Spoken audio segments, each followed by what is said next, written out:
Good evening, everyone. I am Amanda Benjamin. And I'm Paul Carganilla, and we welcome you to our mystifying show in which we explore mysteries of the unknown. In this live stream and podcast, we'll tell tales of the paranormal and unsolved, while mixing in a little fun and live music as well.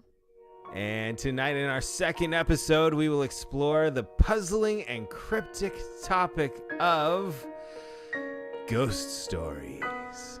Welcome to the Magical Mystery Hour. If you're listening to the audio podcast of this episode, we invite you to find this show on our YouTube channel, the Vaudacity Network, where you can view any images or videos that we share throughout these stories. And you'll get to see our faces as well. And if you're already subscribed to the Vaudacity Network on YouTube, but it's a challenge to find the time to sit down and watch each episode, this live stream will also be released as an audio podcast. So be sure to subscribe to the Magical Mystery Hour wherever you consume your podcasts. And speaking of the YouTube live stream, let's check in with our friends in the chat. And let us know, friends, if you're seeing the screen a little cut off. I am. I'm seeing like half of the. Maybe it's just the way my. It might be. Mine looks good. Oh, you know what? I think I'm way too zoomed in. Way too zoomed in on my browser. There it is. Hi, Christina, Anna, Dari, David, Yes. Susan, Hunter, Jason, Amanda's here too. Dave. What? We're all in the chat. Come hang out. Dave Yes. and David. Kathy B. So good to see you, friends. And Yes. Amanda and I actually have a very special, exciting announcement to make right here at the top of the show. Amanda, why don't you tell them? Well, I'm really excited because this morning I found out that our podcast is live. You can catch episode 1 wherever you stream: Apple Music, Spotify, Google, iHeartRadio.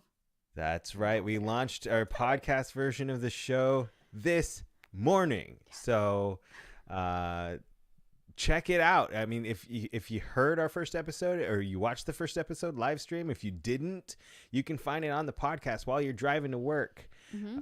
Just check. That's what I did this morning. On my way to work, I was like, yes. And it turned out so well. I'm so excited. I was like, I feel like it's another big milestone. I have a podcast now. How cool. Yeah. So what we're doing for everybody watching the live stream is we're taking each episode, splitting it in half, and releasing them as an audio podcast. This isn't confusing. A month later, 2 weeks apart. So that just like today, you hear the first half of our last episode released on podcast form. And in 2 weeks, you'll get the second half. And then a month from today, you'll hear the first half of this episode in podcast form. And don't forget, please go to their subscribe to the podcast. And if you can rate it, leave a review. That really, really helps. So like if everybody watching right now, like all 24 of you, go right now. Not right now. Don't leave. Don't leave here. Go tomorrow morning, take a listen, give it 5 stars, and leave a little review. Being like, this is so cool, or I love these mysteries, or what neat shows. I love your podcasting voice, whatever it is. It really, really helps. I want to say hi as well to Dawn and Julie and Hello. Kelsey and Jeremy who are showing up in the chat here. Angelica, Anna, hello. You know, obviously when you hear the audio podcast, it's edited. So things like this moment here are edited out. But I just want to give a shout out to everyone out there in the Vaudacity family. This was a really fun night. We had Franklin Wall starting at 7 and then followed by Hunter. And now we get to be here tonight and we're sharing ghost stories. So excited. So cool. Yeah. So let's I think unlike last last episode, we don't need to make any disclaimers because we're not claiming we did any research or anything. We didn't need. These are all handed down stories. Yes. But I know you're starting out with stories from your family. I am. Do we need any sort of warning? Is it graphic or what? Or we just read it? We're buckling in for some spooky ghost stories. There's not anything graphic. There is one that has a roller coaster that I'll tell you a little bit about before when I get there, but nothing graphic. Like no, unlike last week or last show, there were some things we had to disclaim, but no, there's nothing. Nothing like that in this one. It's just really interesting, spooky, fun stories. I'm here for it. Yes. I'm really excited. Let's dive in. Okay, so let me get my stuff set up just a little bit. I have some spooky background music I'm going to play for you, and then we'll get started.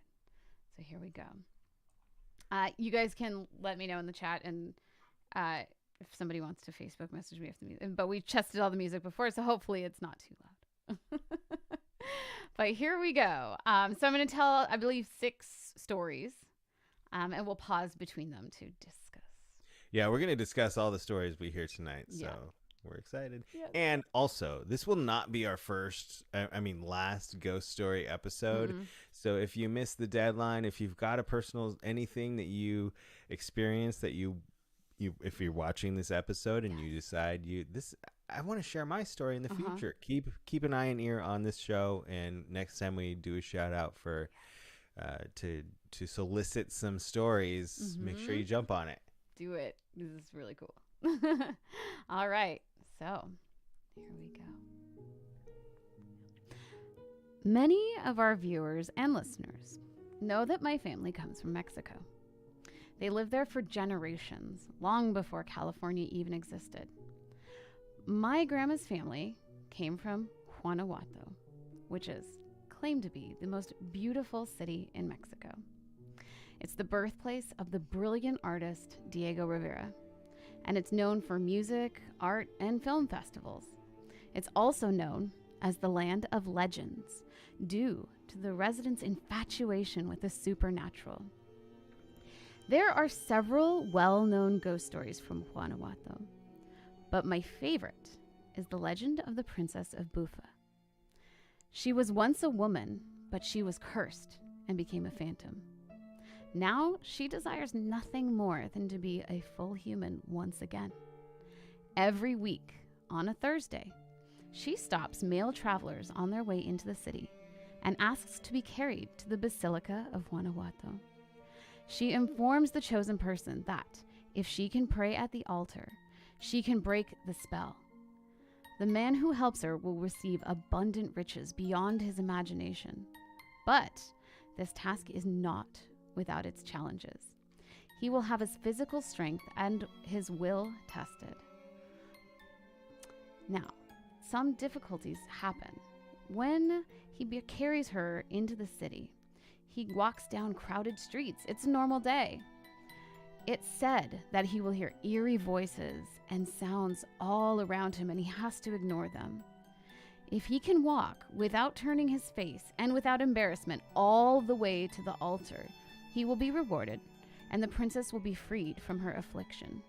But if he turns away or reacts in any way to the voices and the noises, the exquisite princess will turn into a gruesome serpent, and their journey will end. After more than 4 centuries, there has been no man who can help the distraught princess.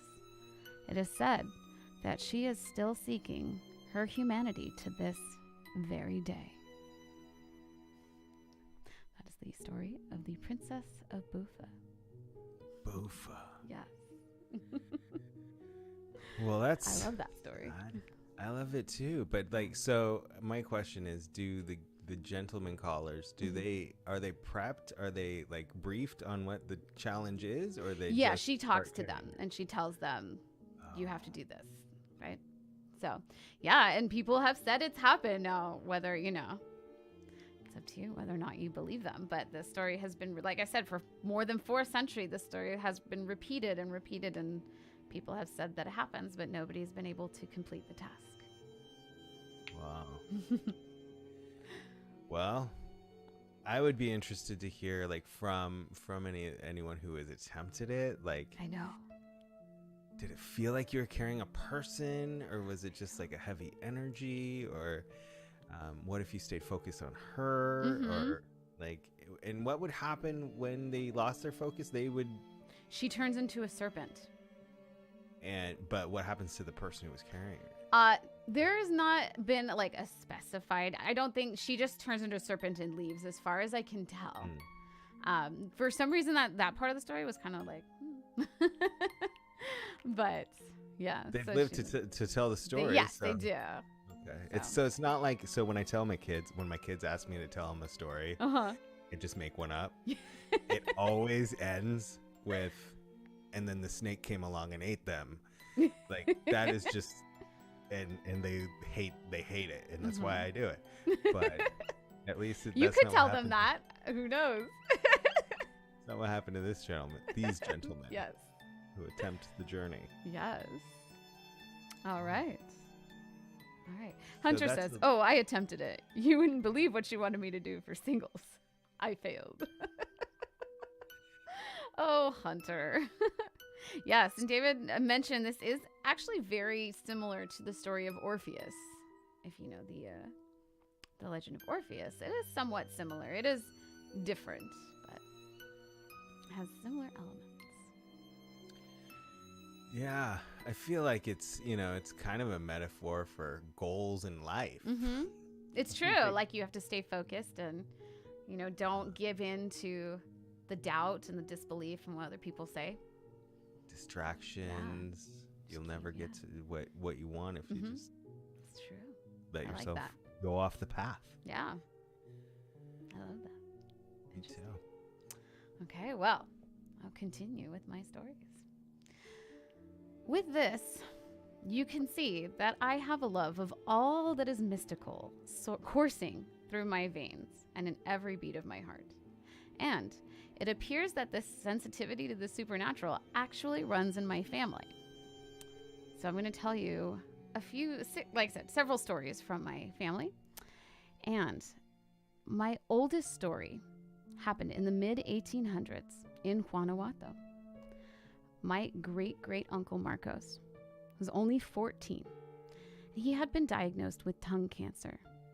He was in constant pain, reminding him daily that his time was limited. At this point in time, there was nothing that could be done to treat the cancer. It was terminal. One day, he had a strange spiritual encounter. Marcos sat on the porch, looking out at the hills that surrounded the house. He saw a bright light shining on the top of a distant hill, and the light grew and grew in intensity. He also realized it was getting closer. He stood up, ready for anything. But then he saw something out of the corner of his eye and realized it was a black cat. He began to tell his family what he was seeing, but he fell to the ground and appeared to be in a trance. His family ran to his side. Marcos was unable to speak, only mumbling incoherently. When Marcos regained consciousness, he told the family that a spirit had approached him, but he was too scared to talk to him. This same exact event happened to Marcos 3 times. After the final visit from the cat, the family encouraged him to speak to the spirit. There were, after all, stories of spirits who would give you money or other gifts when they visit. And at the very least, perhaps talking to the spirit would end the cycle. So he agreed, and at the cat's 4th visit, he finally made contact. Upon waking, Marcos told the family that the spirit had no money for him, but did ask him to complete promises that he had made while he was alive. He said that if Marcos helped him, the spirit could finally rest in peace. So, his family was eager to help, and the 3 siblings and his parents took on the task as if it was their own. Once they were finished, the cat appeared one last time, and once again, Marcos collapsed into a trance. When he woke up, he told the family about his final encounter with the spirit. The spirit thanked him and told Marcos that he was sorry he didn't have any money to give him as a reward, But the spirit could release Marcos from his suffering. He could take him to heaven with him right then. He only had a moment to decide his fate. Marcos decided that he didn't want to go to heaven. He wanted to live the rest of his life. However, the one thing he wanted was for his cancer to be cured. He wanted a long life with his family. The spirit departed and wished him well, thanking him once again. The very next morning, Marcos woke up. He realized that his mouth didn't hurt anymore. He went to the doctor, and he confirmed that his tumor had vanished overnight. Now, here's my warning. If you loved the happy ending that you just heard, I'm going to suggest that you pause if you're watching this live or skip forward a couple minutes because this story is about to take a turn. Death may grant you a reprieve, but it's only temporary. After these events, my great uncle Marcos returned to work as an accountant at a local bakery. Keep in mind, this was the mid-1800s, so doing this kind of job at 14 was typical. Months after the event of this story, he was at work when a man walked into the bakery unexpectedly. He asked Marcos if he could borrow 10 pesos. Marcos replied that the bakery had just opened. There had been no sales or deliveries yet, so there was no money that he could give, or else he would. After this conversation, the man, who was locally known as El Negro, the dark man due to his evil nature, pulled out a knife and stabbed him, tragically ending my great-great-uncle's life. Now, I debated a lot about putting this ending into the show because it's so sad. Imagine getting your life back only to have it taken away a few short months later.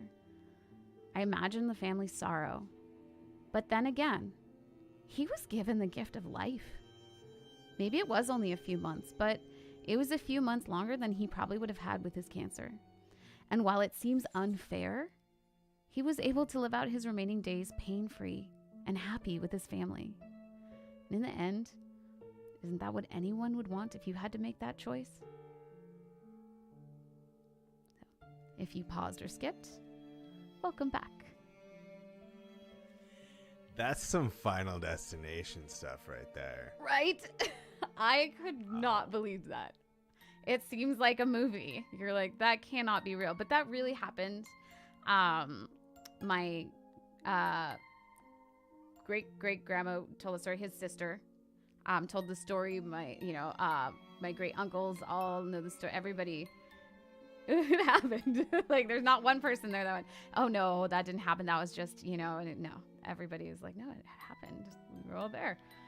There's so many interesting things to unpack from that. And it's just like the light. So did the light only come the first time the cat came?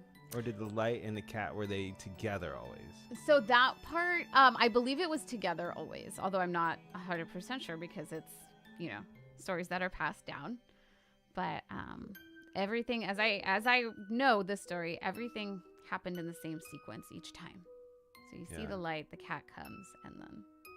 Well, you hear all the stories like the series that I used to love, Ghost Whisperer, of like spirits with unfinished business that are there, and once they do, they can cross through the veil, and once they get these tasks taken care of, they can finally be at peace. And right.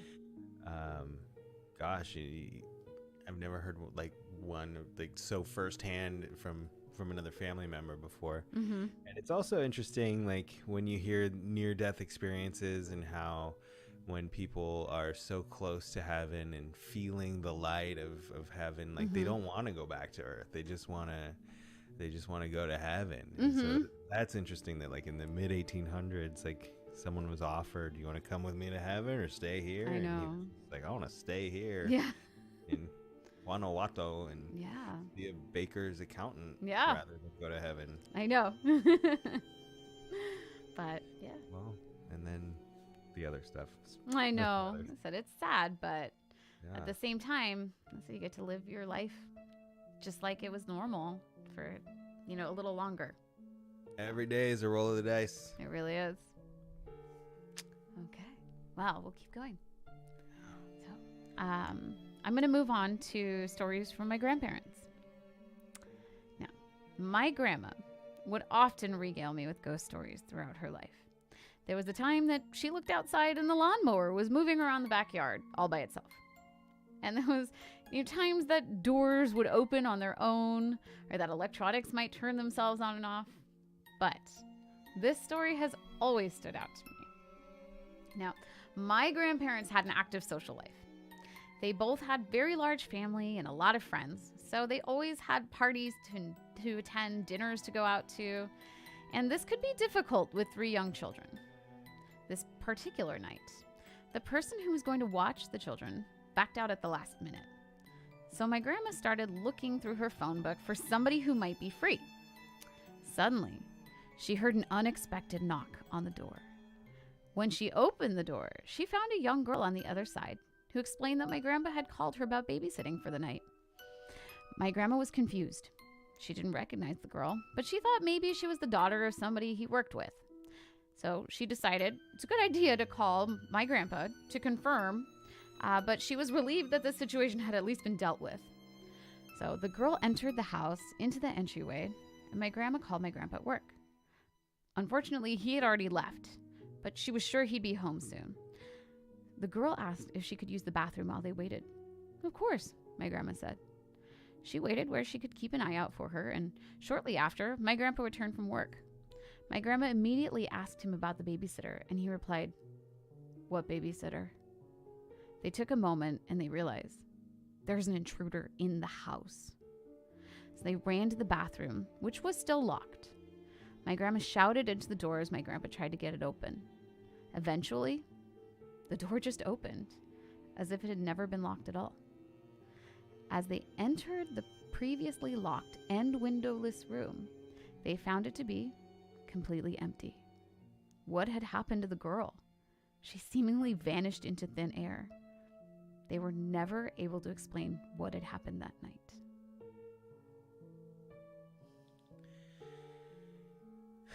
The proverbial door is open. That it could have been a neighborhood kid. But how did they get out? Oh, it was windowless, you said. Yeah. Because, so the bathrooms are between rooms. So or the bathroom was between a room. So how did they... It's a neighborhood kid. He slid under the... Knows how to go through walls. Yes. Wow. They slid under the little crack. They just, I don't know. That's interesting to me because, I'm super into ghost stories and everything ghost. And so there's different kinds of hauntings. There's the ones that come from tragedies and where it's just on repeat over and over and there's no intelligence there. Yeah. And then there's intelligent hauntings. Mm-hmm. Know what they want and try to manipulate you to get what they want and so that's interesting. What's her motivation? Why would she?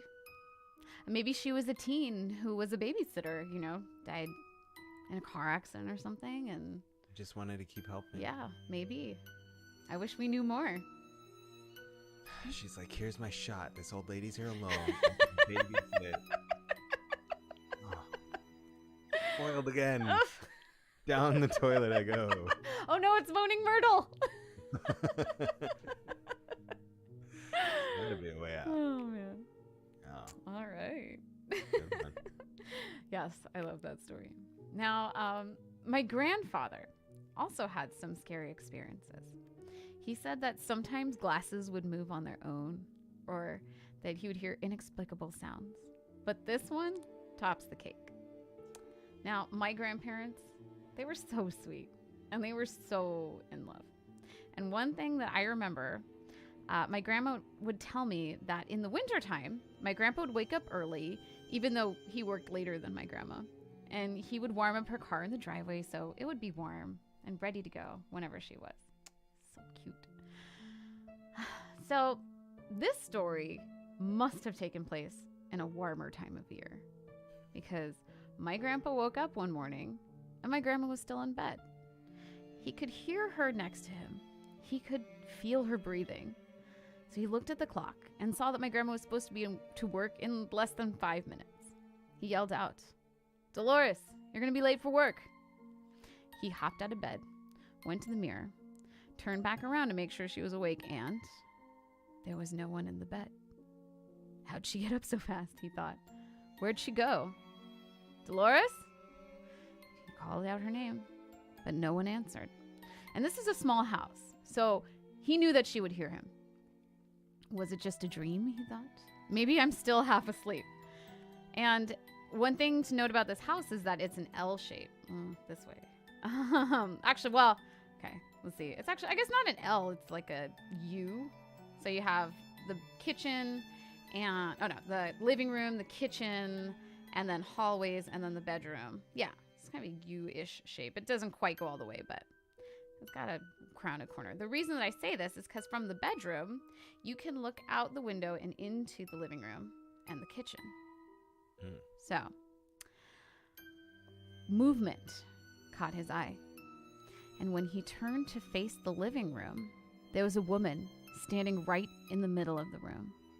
And that woman was not my grandma. So my grandpa ran around the corner all the way to the living room. When he got there, she was gone. There was no woman. All the doors were closed and locked. No open window. He was left stunned and alone in the house. Hopefully.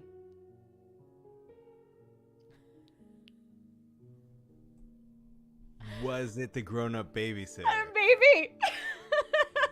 She's just living there. She's just like, hey, guys. Living her life, and you have no idea. Yeah, I don't know. I just got chills on my legs. Isn't that? Oh, that is, yes. I love Dari. What the buckets? What the buckets? The holy buckets of water. Right? Yes. We need all of the holy water. And so did he talk to Grandma? What did Grandma say? I don't know if he, I mean, I know that he told her because they know the story, but I never actually got a reaction. Maybe my mom can. I don't know what she said. No, it was a new nightgown. I just got to talk. It was me. It was an elaborate prank. She stuffed a little nightgown. But, elaborate prank. Yes. Oh my gosh. That's such a good story. Yeah. Yeah. All right. Well, keep going. I'm so jealous. Go I ahead. just gotta say, I'm so jealous because, I said, I love ghost stories. Me too. I mean, people see behind me this book, of Yes. ghost stories in my room that has been here forever, and I've never experienced. And I'll talk about this more later, but I've never experienced anything cool like that. Right. And I always hope that I do. And I want to at some point, just so I can say yes, it happened to me, and I got to see the magic. And the one thing that scares me is the stories about waking up and something is next to your bed. Yeah. Or waking up and not being able to move because something's hovering over you. That kind of stuff really freaks me out. I know. But it does. I'm terrified of that. if it's just looking down the hall and seeing somebody and then you look back and they're not there, I would love to, Yeah. But like I say in my stand-up routine, I'd love to just sit down and talk to a ghost about right? their day. Wouldn't that be interesting? I think we should get one of those spirit boxes. Yeah. They talk through the static. Ugh. Tell me about the ins and outs. What do you do for fun? What's it like? Yeah, I know. It'd be very interesting. Someday. All right. Well, my next story is from my mom. My mom worked at the phone company when she was young. She worked in the basement, and there were no windows anywhere. It was always dark, and they tried to keep things as cheerful as possible despite these conditions. My mom was going through a very tumultuous time in her life, and her grandmother had just passed away.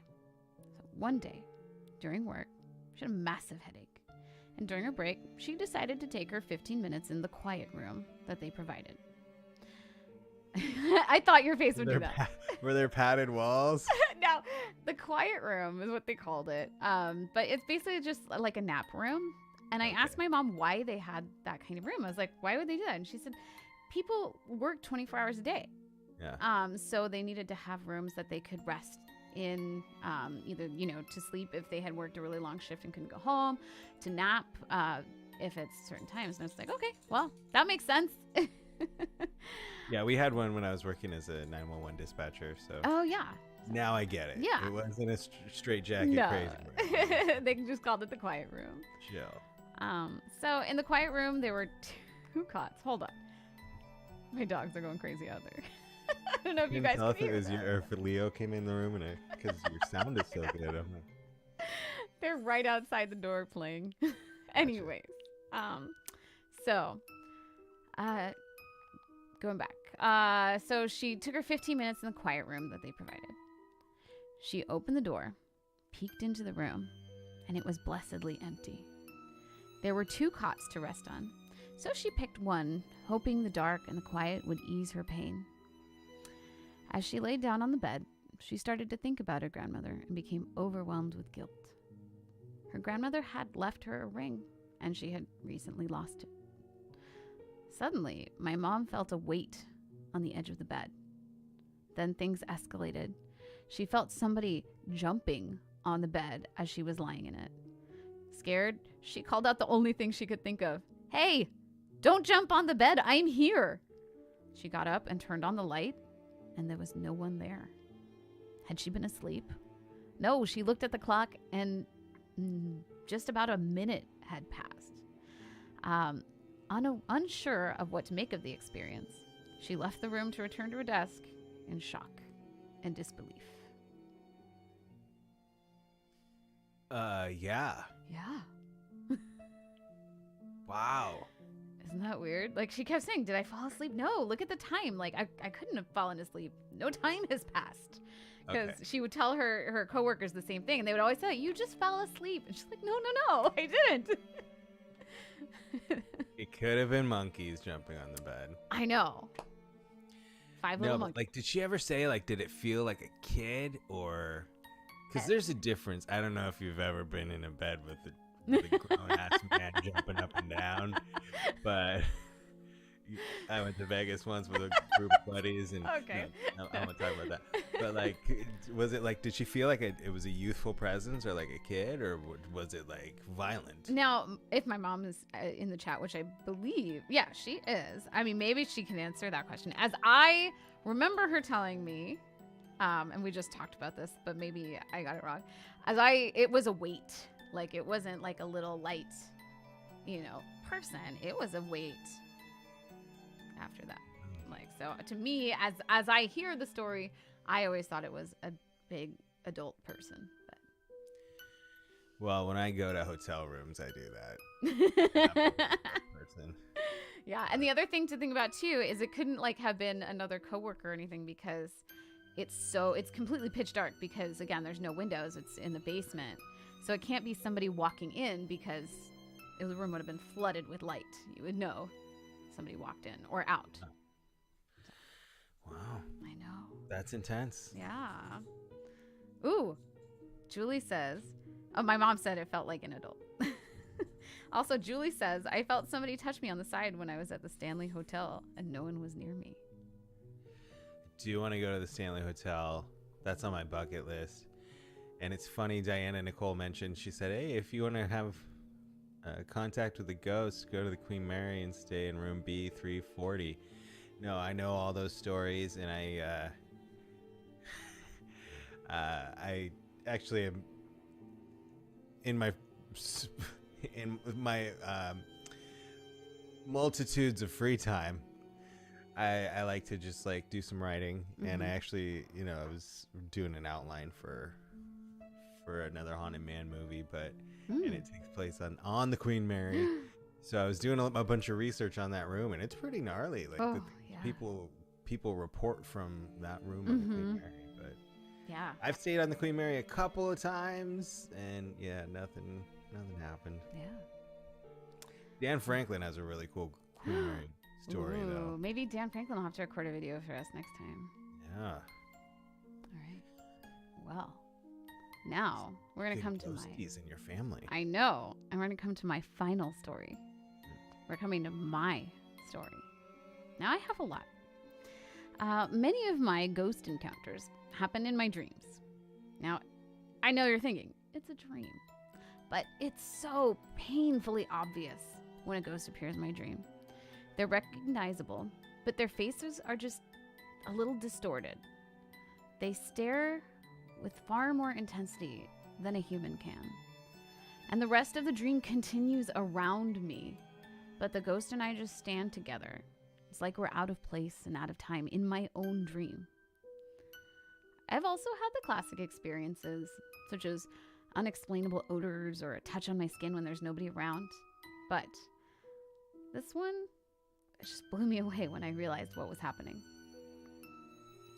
When I was in college, I came home for a visit and I fell asleep in my old room. This is the room where I grew up, and it's also the room where my grandparents slept while they lived with us before my grandpa succumbed to cancer. This room has a lot of history. As I slept, I had one of the most vivid dreams of my life. I was outside, staring at a hill that I didn't recognize.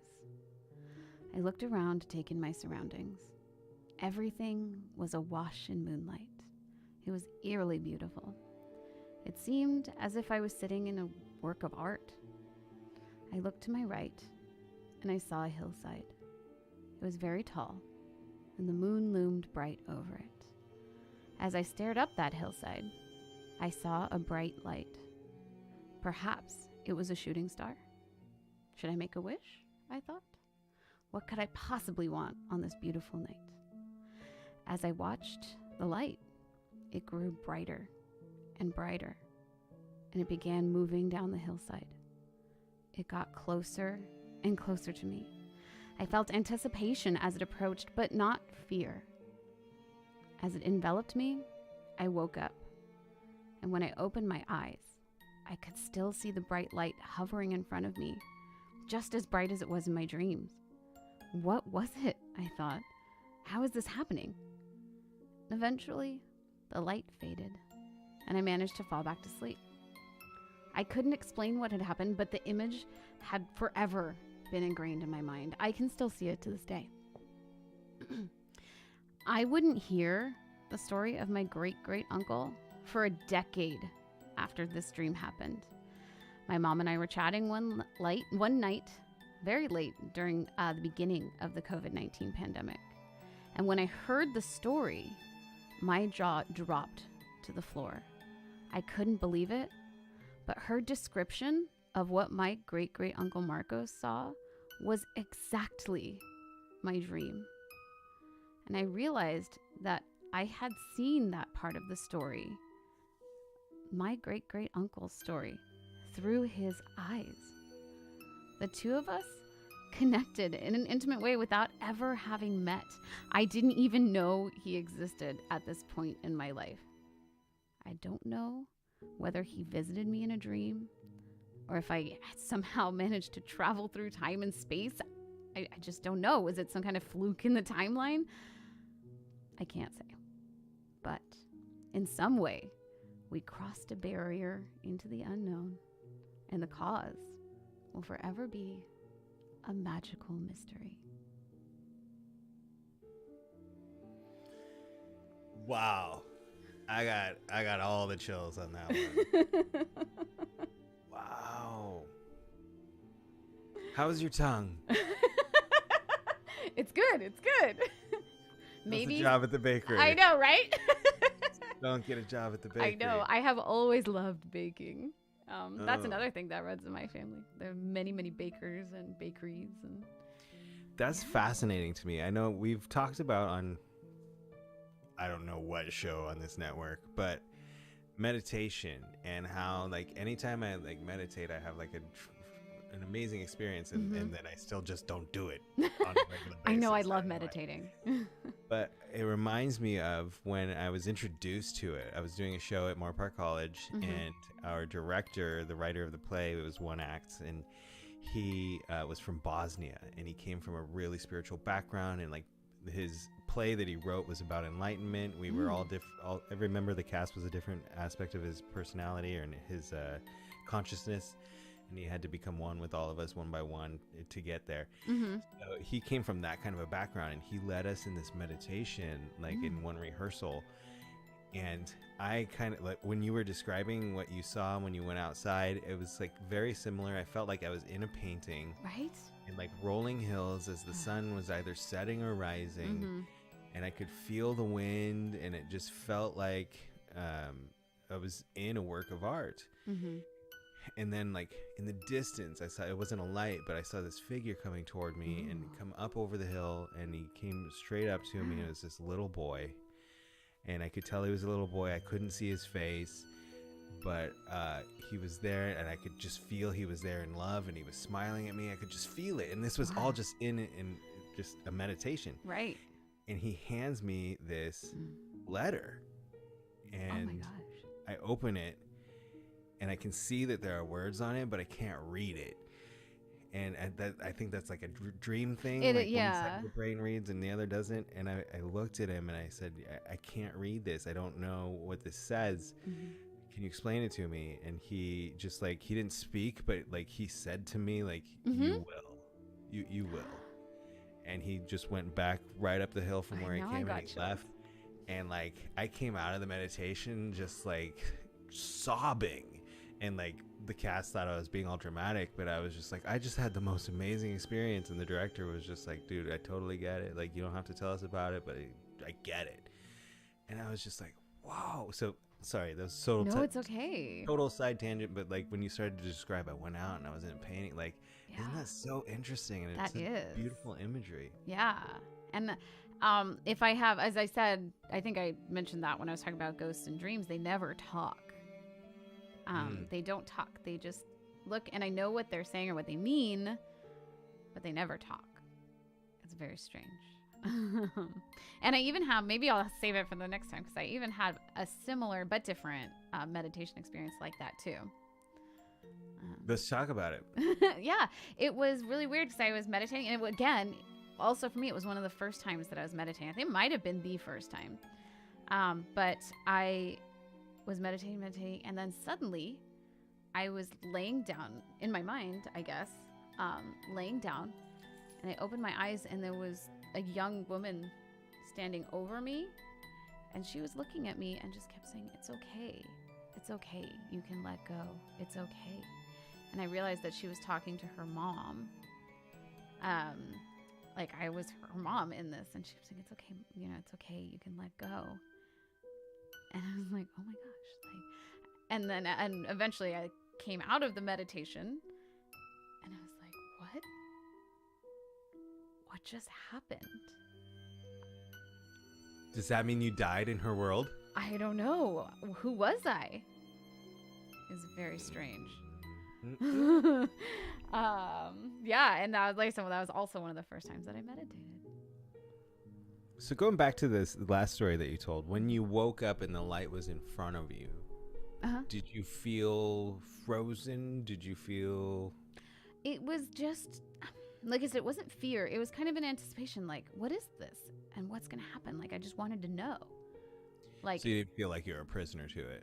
No, it just like, I mean, it just was coming. Like, I was choosing not to move because I was curious. Or maybe it was a little bit of like deer in headlights. I don't know exactly, but I didn't try to get away. I just saw it coming, and I was like, it's coming right to me. But that was it. And like I said, when I woke up, it was still in front of me. It was right there.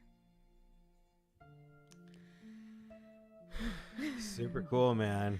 Isn't that? I don't what know. A full circle story, starting with your uncle and then ending with yours. I love it. Oh, yeah. And so it's quite a journey. Yeah. No more monkeys jumping on the bed. No more monkeys jumping on the bed. Was that your last story? That was my last story. All right. Thank you for sharing your family's stories. Yeah. And before we turn the corner into the next part of the episode, we're going to we're gonna share stories from our viewers as we did you asked want to for also submissions. do Yeah, but before that, before we get to our viewers' stories, yeah.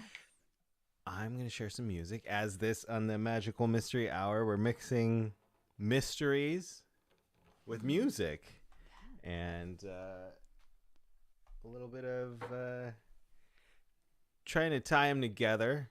And since it was ghost stories, I was kind of stumped. Like I had at first, I had a million different songs I wanted to do, and then I had like one song I wanted to do, and then I couldn't learn that song fast enough.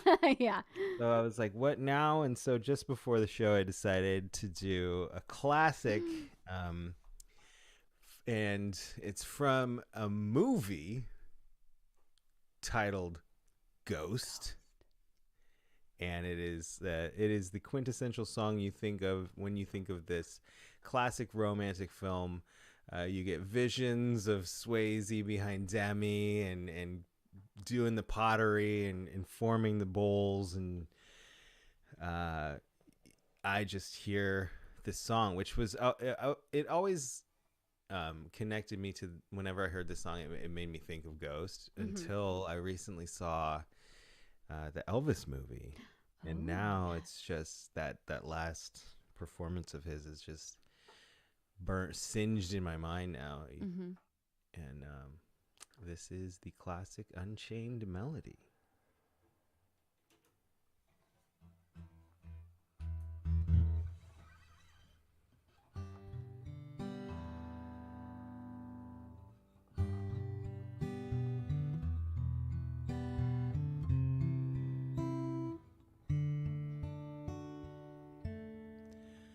Oh, my love, my darling, I've hungered for your touch a long, lonely time.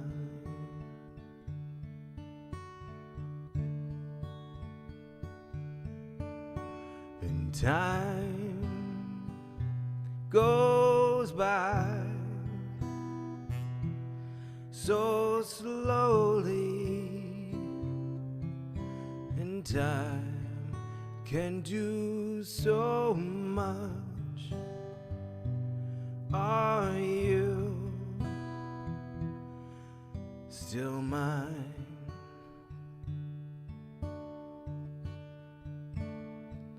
I need your love.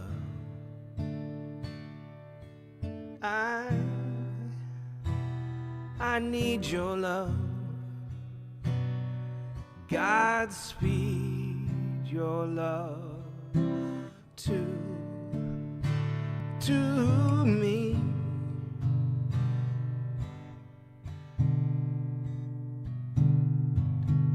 Lonely rivers flow to the sea, to the sea, to the open arms of the sea. Lonely rivers cry, wait for me, wait for me.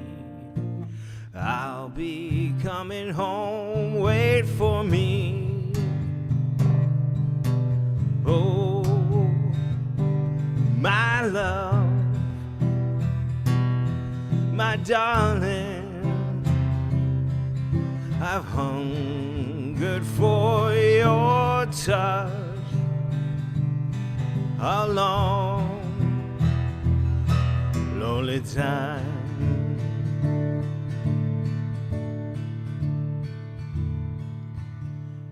And time goes by so slowly,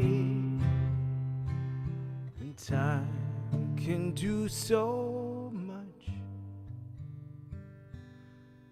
Are you still mine?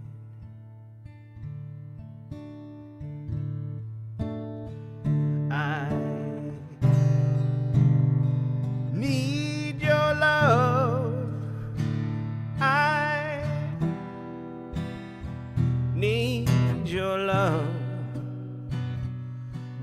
Godspeed, your love to me.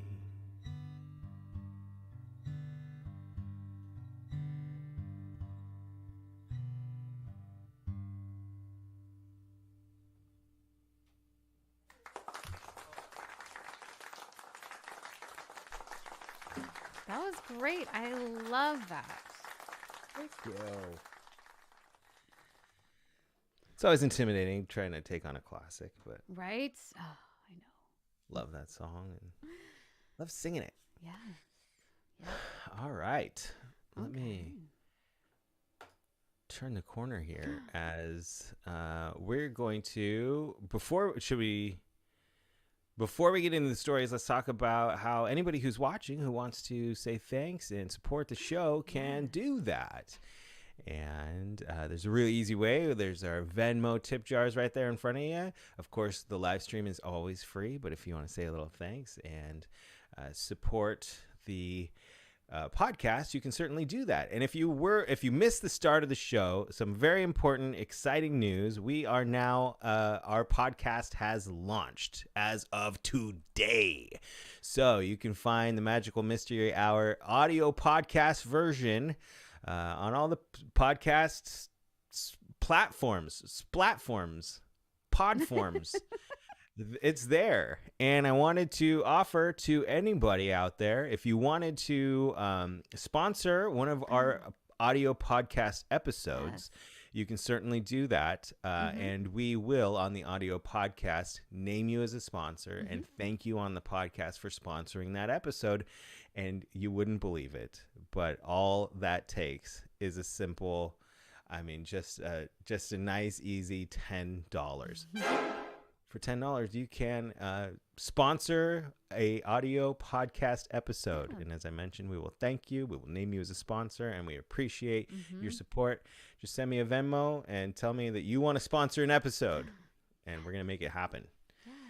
And in the meantime, we got some more stuff coming up on the Vaudacity network, not just more on the show, but more on the network. Amanda, I'm sure, would love to tell you all about that. Yes. So coming up, we have the Banana Man coming up on Tuesday, November 1st. So excited. Can't wait for that. That is classical piano and fresh puns performed live. So join us again on November 1st at 7:30 p.m. Then we come up to my show, Amanda on Demanda. So if you have any requests for me, you send them to www.amandasings.live, and you will get a little Google form and you put your requests in. Every week has a different theme. I'm still considering this week's theme. However, I was suggested by Emily Thatcher for doing songs about the sun, light, all that thing. So I recently did a nighttime theme. So you got to yin and yang it. You did the darkness. Now you got to do the light. Exactly. I thought that was a really good idea. So Yeah. if you can think of some, start sending me those requests. Then on Thursday, so a week from now, you have the Love Cast with Hunter Ackerman, number 125. If you love tonight's show that you saw at 8 o'clock, join us next week for more. Yeah, Hunter, we've seen him in the chat. Shout out to Hunter.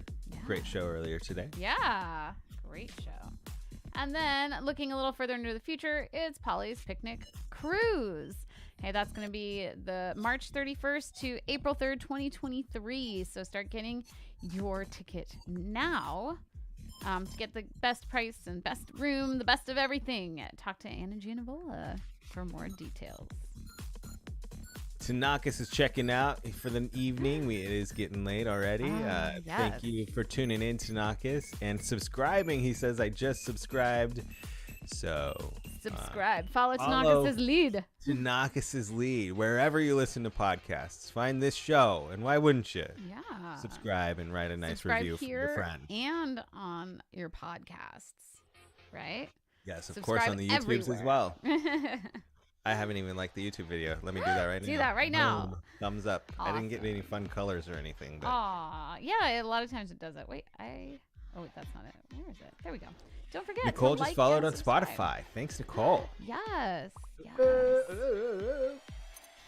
Pew, pew, pew, pew. I need to get some air horns on this thing. I got all kinds of sounds, but no air horns. I know. But I think it's time. It is time to dig into some of these stories submitted by our listeners. Yes. How many did we get, Amanda? We have 4 videos, and we also have one that somebody wrote in, which I just remembered there are pictures, so I have to get those up. We'll get them up. So somebody wrote us a story as well. So there's 5. Okay. Yeah. Did you have them in any certain order? Not really. So I'm going to pick the order now because I didn't want to listen to them. You didn't listen to them? No. So I hope everybody was okay with their video because I did not edit them. No, I watched them and you listened, did. so, but I'm gonna have fun watching you react. Yeah, there's one that somebody did ask me to watch, so I did. And they were like, "Do you want to cut some of this?" And I was like, "No, it's fine." It made me laugh. So, but so well, I did just watch as one, with your stories, we'll kind of do the same thing and we'll talk about each one after. Discuss. Yeah. All right. Well, who's first? Let's start with a friend of mine, Constance. Constance, I know through doing theater. A lot of these people I know through doing theater. Constance is in this area as well, a little outside of Ventura County, but so this is Constance's story. So when I lived with my grandparents in Garden Grove, I would often stay up late in the office talking to my friends on the internet. And no different, one night I was staying up and I got the impression that somebody walked into the office with me. And the door had been closed, so it was very strange. I didn't hear the door open. My grandparents were both asleep. So I turn and look, and there to my left is this shadowy figure. It was crouched over, but it was still about 6 feet tall, even when crouched. It had the head shaped like a spade, with a point at the top and then a rounded face. And it had 2 gray eyes that were just a slightly different color than the rest of it, with an almond shape to them. And it had claws, or at least its fingers were extended. And I stared at it, and I'm like, what in the world? And then it jumped at me and vanished. And, I told my friends on the internet, I'm like, oh my God, I just saw ghosts, something just freaked me out, I'm gonna go to bed. So I go to bed, and there it is again. It showed up in my bedroom, standing over me, about 7.5 feet tall, same shaped head, same slightly glowing eyes, and I just stared at it, and I thought, if you're gonna do something, do it already. And then it vanished, and I never saw it again. I moved out of my grandparents' house a little bit after that, but was a little freaked out and kind of watched myself when I went to sleep. Just made sure I had some kind of weapon under my pillow, as silly as that sounds. But the thought of having something there was reassuring. Never saw it again, and I've never heard any other reports of anything similar, so that's my spooky story.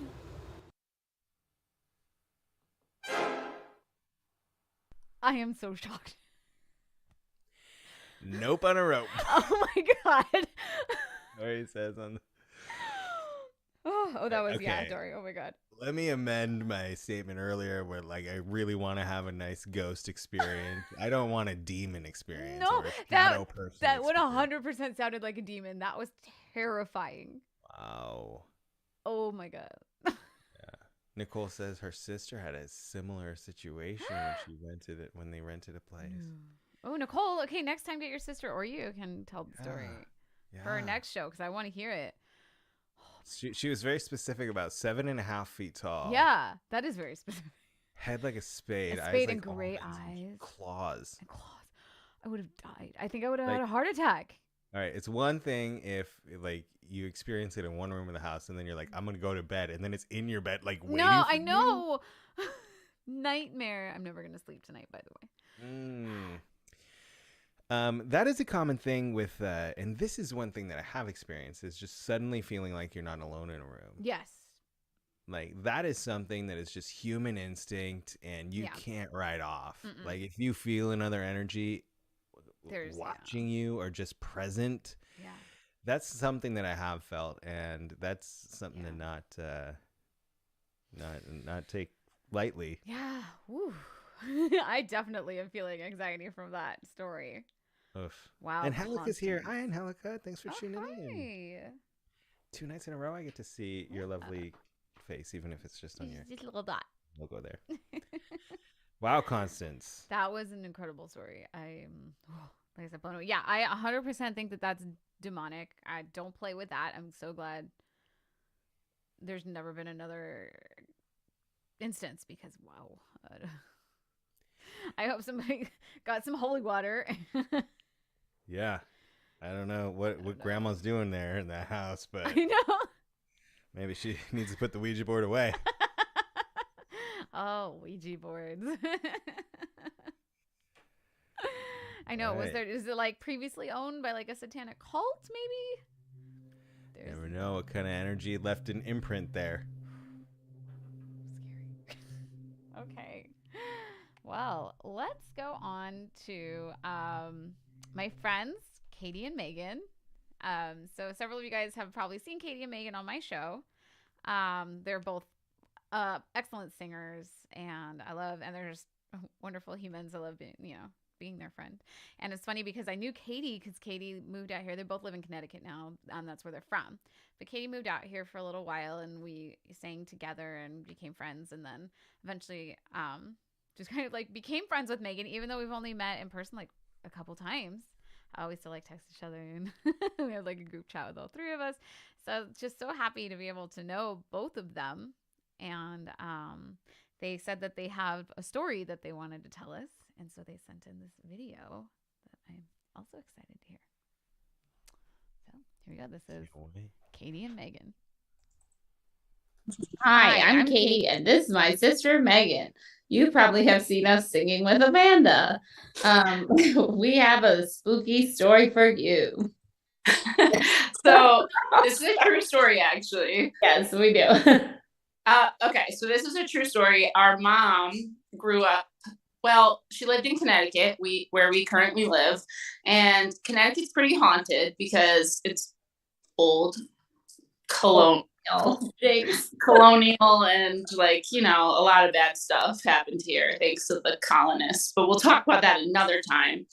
So anyway, my mom had a house in Wilton, Connecticut that was very old. I believe it was built in the 1700s. Mm-hmm. And they had a lot of weird supernatural things happen back in like the late 70s, early 80s.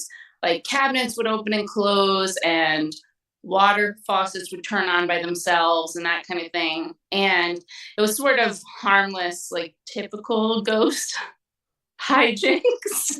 Yeah, exactly. And they it was a big house, and the way they told it is there was an old part of the house in the middle, and then these long glass windows and two sections of the house. So there was the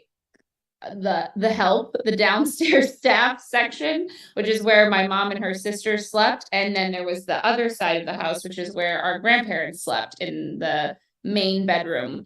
And the main bedroom was the oldest part of the house. It was this old stone section of the house, and they didn't know a lot about the history of the house, and all they knew was, like Megan said, lights would turn on, faucets would turn on, nothing crazy. But we have heard this story for a long time, so I'm going to preface it with, I know it's true because of what we come to next. So our grandfather was a large man who was a football player and an FBI agent. And very conservative and doesn't believe in ghosts or the paranormal or anything like that. And the story is sort of emasculating, so he wouldn't lie about it. So to me, this is why I know it's true, because if it were not true, why would he go along with it? Our aunts told us this story. He would never go along with it. And maybe them, I would say, okay, they're exaggerating, but why would he make it up? He wouldn't. And so the next part of the story is where it gets a little scary. So our grandfather had someone grabbing at his feet in his sleep. And then one night, I guess it got so bad that he was pulled by his feet from the bed, out of the bed, and woke our grandmother. It scared everyone, and no one knew what to do. So because they were in Connecticut in the late 70s, there was a famous team they could call. Lorraine Warren. And what was her husband's name? Ed Warren. Ed Warren. And so they're the Warrens. They're the people, like the famous ghost hunters from like the Conjuring movie and Annabelle. They're And I real believe, people. their house in Monroe, Connecticut is still a museum and has the doll. Yeah, they're Annabelle real in it. people. I've Real actually people. Google them. we've met seen them. her present. She used to go all over around Connecticut. He passed away in like maybe the 90s. I don't remember. But she used to go around and do tours of like colleges, and I've seen her speak a few times before she passed away, where she would show video and tell stories. The things they had done. So they called them. I don't know So how that's who went to their number. house in Wilton. Yeah. I don't know how they got their really number in the phone book. I don't know. They weren't famous, Called them. I don't No, think. they were just the Connecticut ghost hunters at that time. So they called them and they came to the house. And I just remember our mom telling us the one thing she clearly remembered was Lorraine Warren telling her she had a blue aura, which I still think about today because I believe in auras and that sort of thing. So I remember her telling us that. And that Lorraine was the clairvoyant and Ed was like the historian. And they came to the house and they did some sort of, first they did some historical research and they found out that the house, the oldest part of the house where the master bedroom was a Quaker meeting house, and the pastor, forgive me for not knowing, or whomever was in charge of that church, had killed himself in that room. And so that was something they found in their research, which they assumed was him doing whatever was going on in the house. And so they did a sort of cleansing of the house and With sage or something, I don't know. yeah, some sort of Prayers. Sorry, we weren't there, so this is a secondhand story. And I guess it worked, and they never had a problem with the ghosts again. And the house is still in Wilton. It was for sale recently for much more than either of us could ever afford. Unfortunately. But it's a beautiful old house, and yeah, who knows? So if the story is true, which I believe it is true because I don't think our It's been corroborated by multiple people. Then the Warrens are real, and they did do work for them, and it did work. So I guess go watch The Conjuring. And the show, like when I saw her live in college, it was the scariest thing ever. It was. That was a really cool show. I wonder if those are available somewhere. I made my friend like sleep on the floor in my room that night in college because it was so scary. I think their son might do them still. Yeah, it was their son-in-law. He was there when I saw them a couple times. So anyway, look them up. Connecticut's a spooky place. I'm sure there's a million more ghost stories from Connecticut. Filled with colonialism and genocide. Cut that part out. Cut it. All right, Amanda. We love you. Have a great show. Happy spooky Halloween. Happy Halloween. Cut the whole end. Cut it all. Goodbye. Cut it. Bye. Never. We'll never cut your ending. I know. I can't cut that. That's cool. No, yeah. Ed and Lorraine good Warren story. are staples in the paranormal world. Oh, yeah. And that's like a celebrity thing where they actually came and helped you out at your house. That's super cool. They didn't at the time. They're saying at the time that this happened to Katie and Megan's family, they weren't celebrities yet. I think they really got celebrity with the Amityville house. Ooh, but I wish that I could have seen a talk by Lorraine Warren. I can't remember if she had already died by the time I went out to Connecticut or not.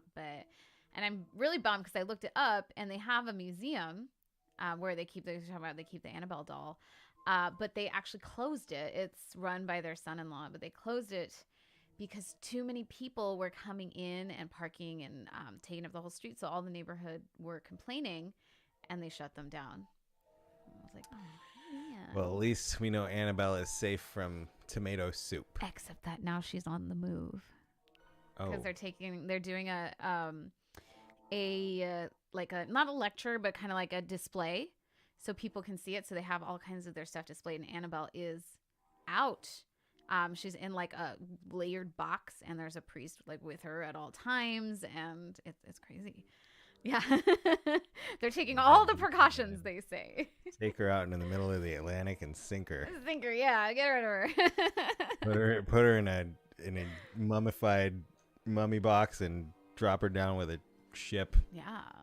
Now, isn't it different if the ghost can physically make contact with you? Doesn't that bring it to a different like level or like classification, like a poltergeist or something? I mean, poltergeist just means it's trying to cause trouble and disrupt things. So I don't thought know. I thought like a ghost couldn't physically interact with things. Move things. Yeah. Like Sam and Ghost. Like, concentrate on the penny, Sam. Yeah, I thought that it had to be like a poltergeist or something more in order to be able to physically interact with. I'll have to look into the classifications of ghosts. Class and comp study on ghosts. For our next show, we'll be ready. Yes. All right. Get off my train. Thank you, Nicole. Yeah. Ghost references. All right. Who's next? Okay. Next up, let's have. Ooh, the last two. I don't know which one to do. Okay. Well, let's do. Because I did a couple of my friends. Let's do a friend of the cast. We all know. We're gonna talk to Cell next. Salseo. Let's do it. Hello, Magical Mystery Hour viewers. Sel here, wanting to share a story about my encounter with a supernatural being. Well, the story goes back well into my childhood. I don't know how old I was exactly at that point, but definitely in the single digits. So, that summer, I was visiting one of our ancestral homes in the Philippines, and about 20 or so of us neighborhood kids decided to play a game of hide and seek. Now, I know that there are many rules with hide and seek, but ours was that you had to stay hidden until the seeker found you, at which point he or she would yell out, "Bong," and then there's a mad race to home base. And if you tapped home base before the seeker did, then you were safe. So we had started playing in the late afternoon, well into early evening. Now you have to understand that back in the day there was not a lot of light pollution. And it was also a bygone area where it was safe to play out in the streets after sundown. So I would say at about 6:30 p.m., there would be only a yellowish cast from the incandescent bulbs off of the street lights. The lights from the surrounding homes didn't really reach the street. Not in the street that we were playing at anyway. And we were at a particular street corner that had a little plaza and had a gigantic tamarind tree. Now the tamarind tree is part of the story. Because in Filipino folklore, there is a monster that we locally referred to as a capre, K-A-P-R-E.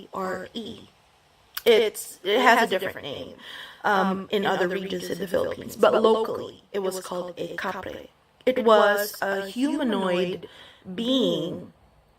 We were told that it had hooves for hands, presumably a face of a horse, and it would smoke tobacco, had eyes that glowed in the dark, and probably to scare us kids, we were told that it would kidnap and eat misbehaving children. Anyway, in the course of that hide and seek game, us kids were found one by one, and so we were milling around that plaza. Home base was right next to that tamarind tree. Well, the seeker had looked up and noticed something white, like a white t-shirt, high up in the tree. So he yells out, "Bong." Nothing happens.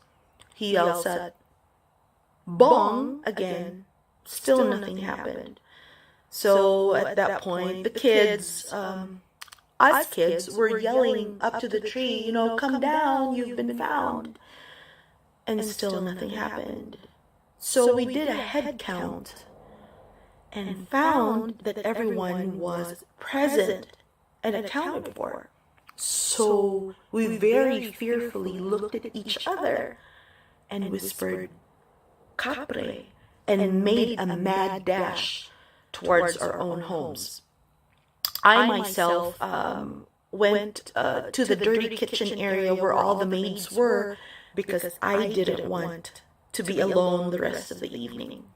So the next day, a bunch of us kids convened near that tamarind tree just to see if maybe the wind had blown a plastic bag or a t-shirt high up in the tree. But there was no trace of anything. So was it a monster? Was it the capre? Was it something else? Was it our imagination? I don't know. But we never really played near that tree after that. And that is my story.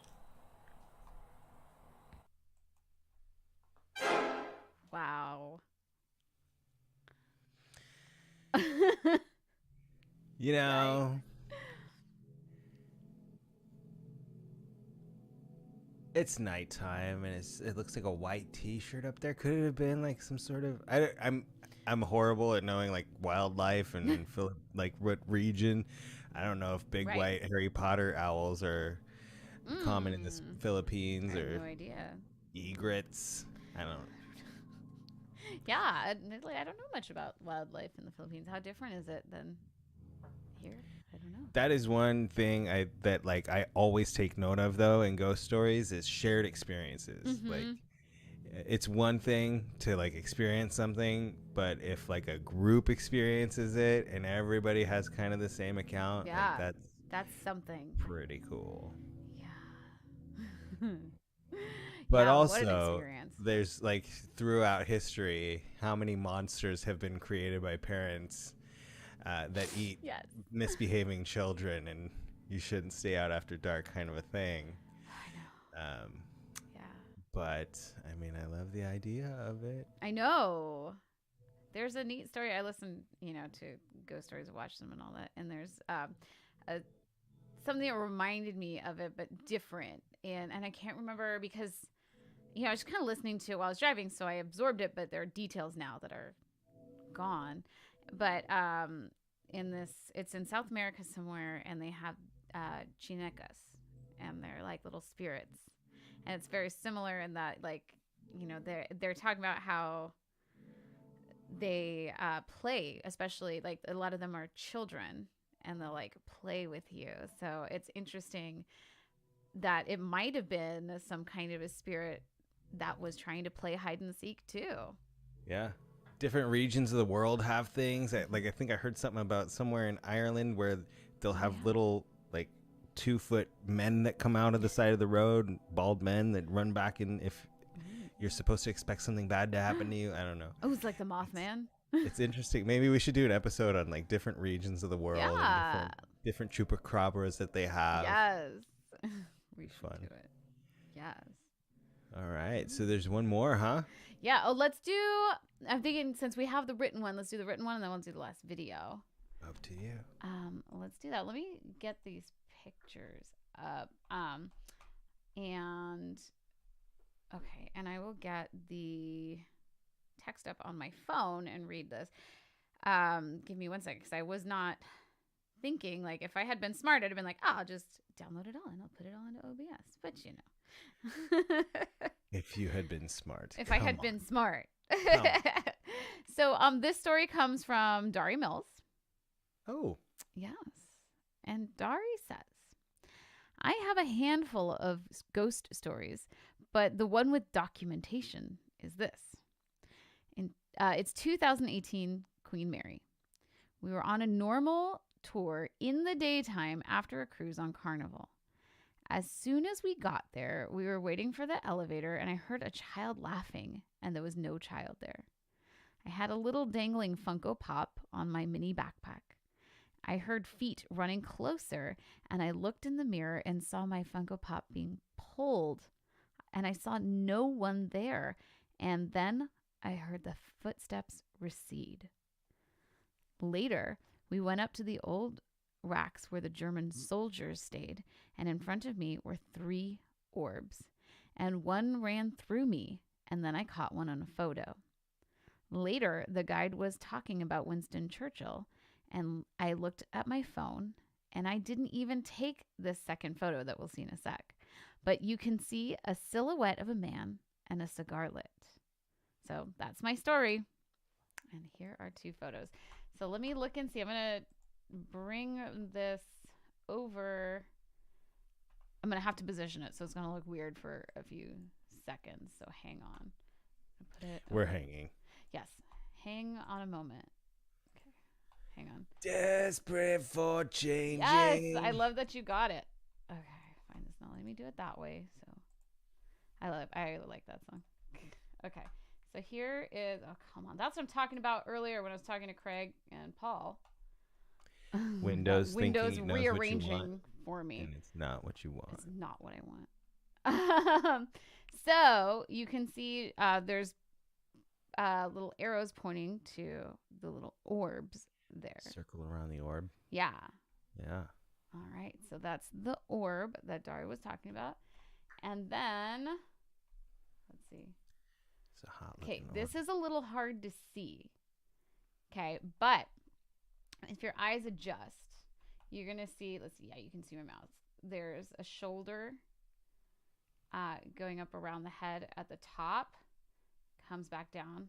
So you can see the head right there, chin, another shoulder, and there's even a collar, like a light collar there that runs down there, like a jacket. And what, And Daria, what is this a photo of? She said she didn't take it. Oh, it was just in your phone? Mm-hmm. Oh. Yeah. So I hope that you guys can see. I pointed out what I think it is. I hope that I got it right, Daria. But like I said, the thing that got me is this collar right here.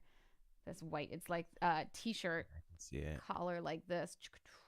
It's like one of those. It's like one of those things. Remember in like the late '90s where you focus your eyes through it, Yes. and then you see the 3D vision. No, Yeah. it's kind of like that. Yeah. All right. It also looks like one of the photos of the Yeti from our last episode. Yes. Or you're like, I don't know. Is it a man or is it Uncle Rick? It's like, is this aliens or did I take it in my pocket? Yeah. Oh, yeah. And I can't really do that on here for you guys. But Nicole says if you lower your brightness, it can help you see it a little bit. I did that when Dari sent it to her. Oh, yeah. You need to be full screen. And everybody listening to the podcast wishes they were watching us on Vaudacity Network. I know. Well, thankfully, you can. All the shows live in perpetuity right here on the network. Exactly. That's the word I was looking for. Sit. All right. Yes. And then Christina says, wasn't there one of me with an orb? Sorry. Was there another picture you forgot? Snubbed. I know. Yeah. Nicole says, I feel like I can see a face. It's now the only thing that I'll say, because it is true, as humans, we are programmed to find faces everywhere. So if you look for one, you probably will see one. But that is fairly, that's really interesting. That one picture. It's not just a face. I see like the full suit. But yeah. So there is the possibility that it's just our brain. We're just seeing what we want to see. I will admit that. But that's a pretty interesting picture right there. It is another phenomenon too. When people tell you what you're seeing or what you're hearing, your brain goes, "Oh yeah." I know. Oh, like if you've done that, what is it, Yanni Laurel? Have you done that before? Yeah, love that. Yeah, it's so interesting. Yes. Yeah. All right. And everybody at home, like who's listening and going, "I got stories. Tell us. Send them in. Yes, because we'll do ghost stories again. Yes. I don't know if I'm ever gonna have a story as epic as the one I told tonight, but Got to start it off strong. I know. Got to throw it all out there. Go big or go home. Great. All right. Well, we have one more video. And I'm excited for this one. This is from I think this is my oldest, as in longest, friend. Is my friend Alika, and we met, like, I'm trying to remember if it was kindergarten or first grade. I think that we kind of knew each other in kindergarten because I was in a combined class. I was in a kindergarten first grade class, and she was in the normal class. But every once in a while, we would go and like play with the other kindergartners in the playground. So I think that we did kind of know each other in kindergarten, but like as a first grade, we became like best friends. And so we've known each other practically our whole lives. And so I was really excited. I actually asked her to share a specific ghost story. And she's like, oh, I would love to share a ghost story. She said, but I'm going to share a different one. And I was like, ooh, okay. So I did watch the beginning of the video just to make sure. And she said, I've never told you this. And I was like, okay, I'm not watching anymore. So I'm very excited to hear this story from my friend, Alika. So here we go. Hi, Amanda. Thank you so much for having me on your show. So me and Amanda, we go back way back to elementary school. So we have a lot of fun, like, ghost stories growing up. But I actually have a pretty legit ghost story that I'd like to share with you today that, Amanda, I don't think I've told you one before. So get ready. All right, so let's go back in time. This was right after I graduated college, a 2-year acting conservatory, which, side note, Amanda and I are really close and bonded through theater, and I'm a theater teacher right now, so I love theater. And surprise, surprise, my ghost story is at a theater, because every theater is haunted. So, I, straight out of graduating from PCPA, I got a gig with El Teatro Campesino in San Juan Baptista. And if any of you listeners went to public school in California, then you learned all about the California missions. And you know that San Juan Baptista has the San Juan mission. And even with that being said, that town is full of history. There's a lot of energy flowing through that town. During Dia de los Muertos, they actually, some of the shopkeepers open up, they have these trap doors that actually have tunnels, underground tunnels that all lead back to the mission. And they all have really creepy stories behind them too. They have since been filled with concrete because also San Juan, fun fact, is right by a fault line. So it was kind of dangerous to have these tunnels, underground tunnels, right next to the fault line. So they've since filled those up with concrete. But my story is not about the mission. My story is at the theater. So come with me to the theater. I was in the show The Fascinatrix, which was a new musical. And we were a little over halfway through our run. So, as I hate to say it, but we were at the, like, going through the motions of the run of the show. So, it was pretty, back of our hand. We knew how this goes. And it was right before curtain call. So it was the final scene. Everybody's out on stage. And I have a quick costume change before curtain call. And I go off stage and I have my cape ready for me hanging on the wall there. And so we're on stage, the lights go down, and I go running back to make my quick change, to make my final bow. And I run back there with all the other actors, and like when you get that feeling that, like, someone's behind you, and especially when there's, like, crowded people in front of you too. So I felt like I had cornered one of the other actors behind me while I was trying in the rush to get my cape. And as I came, so having that feeling and feeling bad, and I was pretty sure it was Hector that was behind me. So I went to turn around and say, "Oh, sorry, Hector, for, like, getting up in your space or whatever." So I turn around, and as I turn around, and this is like a long hallway we're in, that's on the side of the stage, a long hallway that has a door that leads backstage, and this door is closed. And there's all these hooks along the wall that have all of our costumes on, and I'm at the very last hook by the door. So I turn around to say, "Sorry, Hector." Turn around, but Hector is usually eye shot of me, and there's nobody standing there. So then my eyes go down, and as I look down, I see, like, a person, like a tiny person there. And I remember the words leaving my mouth, "Sorry, Hector." And as it started to come out, I startled this figure in front of me. And I just remember seeing, like, pigtails flying and going through the closed door. And me, like, catching my, like, what? What just happened? Like, I just saw someone run through a closed door. What did I just see? And then I hear the music playing, and I'm like, my curtain call. So quickly get my cape on. And I get back out on stage, do my bow. And we do the whole company bow. And as we're all walking backstage, I'm still thinking about, like, I'm pretty sure I just saw someone run through that closed door.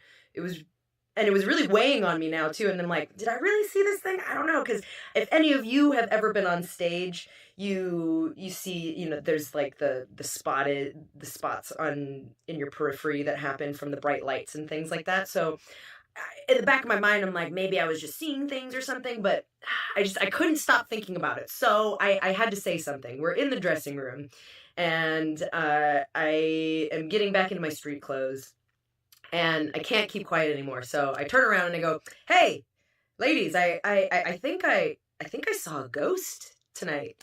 And without skipping a beat, Sylvia, who is the costume lady who's worked at El Teatro Campesino for years and years and years and years, she turns to me and goes, "Oh, do you see the old man or the little girl?" And like my little hairs stand up every time I say this part of the story. So I was like, I'm pretty sure I saw a little girl. I distinctly remember seeing pigtails. And it was that thing of like when you scare each other, you know, and then like I scared the little girl and she ran through the door that was closed. And so I tell Sylvia, I was like, I think it was the little girl that I saw. And she was like, oh. And so I tell her the whole story of like what happened. And she's like, that makes a lot of sense because she loves costumes. And being one of the costumers of the company, she spends lots of time in the costume room. And Sylvia told me that she's seen the little girl as well, multiple times backstage in the costume room. So, yeah, that was my ghost story. Well, and then it was creepy. She was like, did you see the old man or the little girl? So I was like, who's the old man?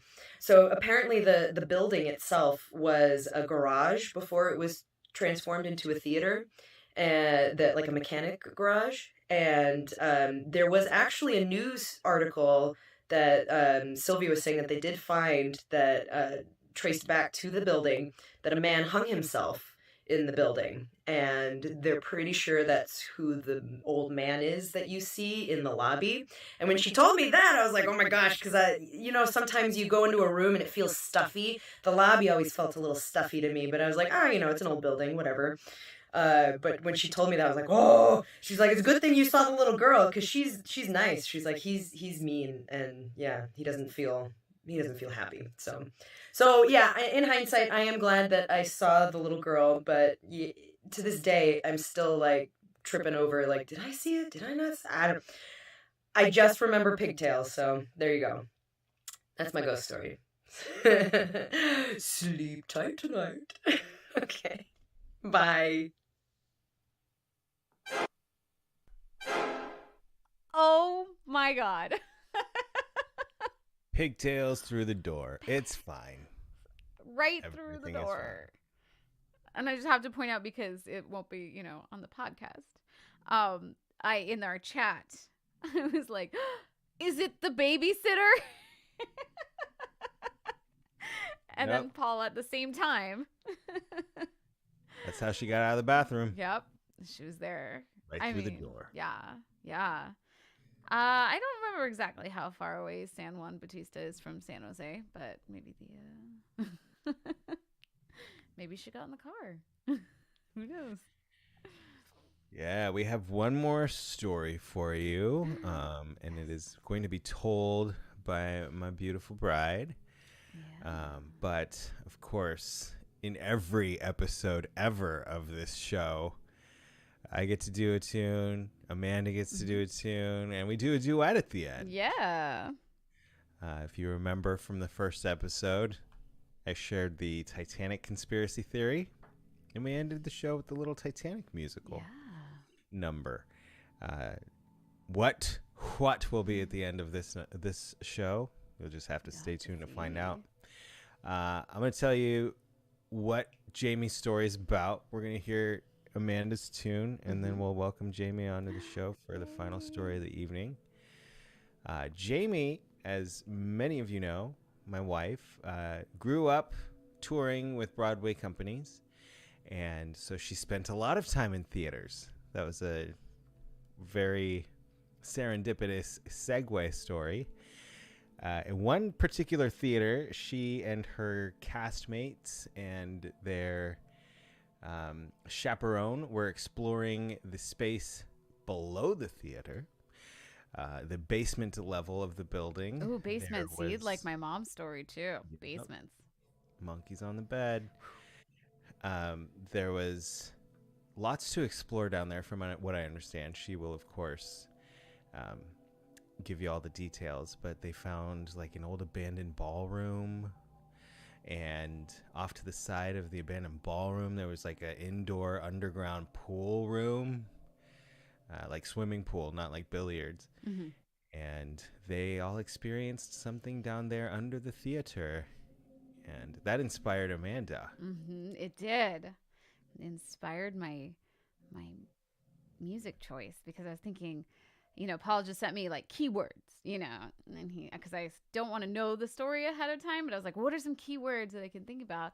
And so he just said, ballroom. I think you said like party, and a couple other like abandoned, I think also something like that, and I was like, okay, I'm getting it. And so I said, okay, a party and an abandoned ballroom. The Shining.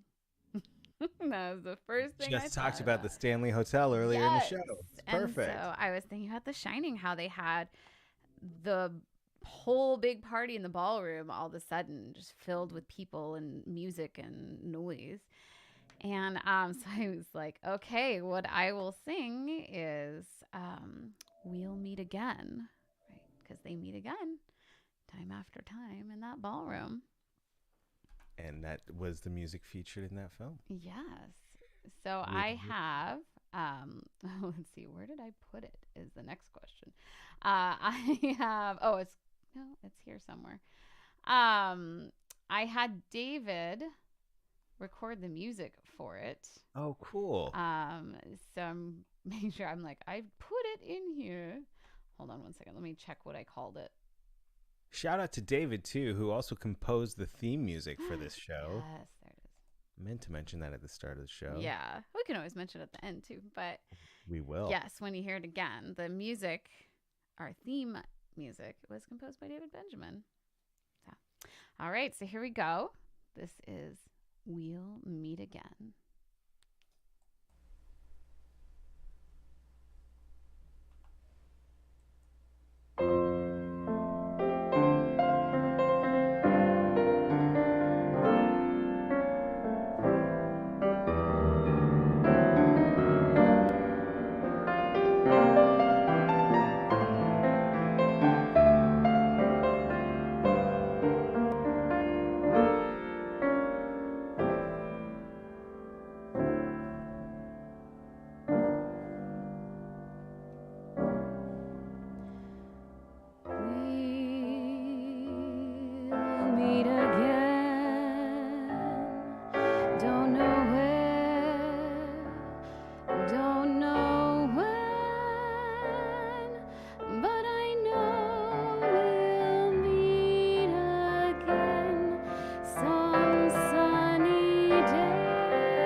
Just say hello to the folks that I know. Tell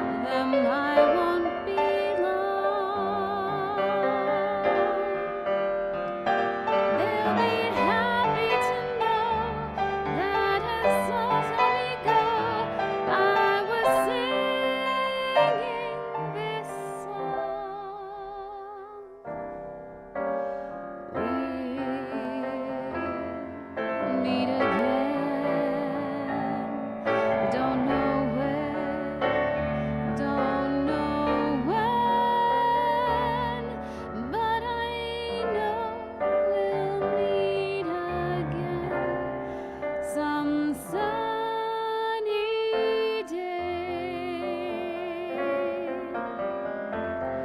So will you please say hello to the folks that I know? Tell them I won't be long. They'll be happy to know that as you saw me go, I was singing this song. We'll meet again. Don't know where, don't know when, but I know we'll meet again some sunny day.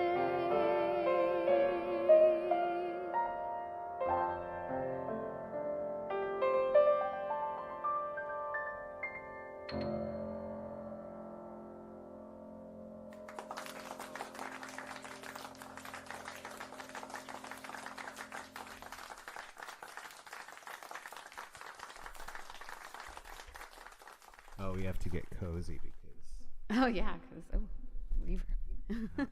mic's even working. Hello, hello. That was beautiful. Thank you. Yeah, I love that. It reminds me of The Notebook. Oh yes, also the Notebook. Check 1, 2. Mm-hmm. Yes, it's loud. It is? Yeah. Great. Yeah, So it you can sounds hear okay me. here. I think. What do you think, Vaudience? Because what I hear in my headphones isn't exactly. It's really annoying. I learned that from Sam. So what you hear in your headphones is not exactly what goes out, which is why a sound check with other people is always important. But Now that I'm all settled, let's hear it one more time for Amanda. thank you. Love that. I said no. And David. David. And let's welcome Jamie. Jamie Carganilla. She's mad at me. She said, when you teased my story, you told the whole story. And I said, no, I didn't. Kind of. Well, you can tell it in detail. Yeah, it's okay. It's fine. Yes. So as Paul said, I was touring in Les Mis when I was about Everly's age. So I was 8 years old. We went to Richmond, Virginia, and we went to a theater that was then called the Landmark Theater. It has since been renovated and is called, I think, like the Altria Theater now. It's something different, but it was built in the 20s, and it was originally built for the Shriners, which is like a association of the Arabic Masons, something like that. And they would use it to gather together and just to have conventions and parties and things like that. So this theater sat like 3,500 people. It was a very large theater.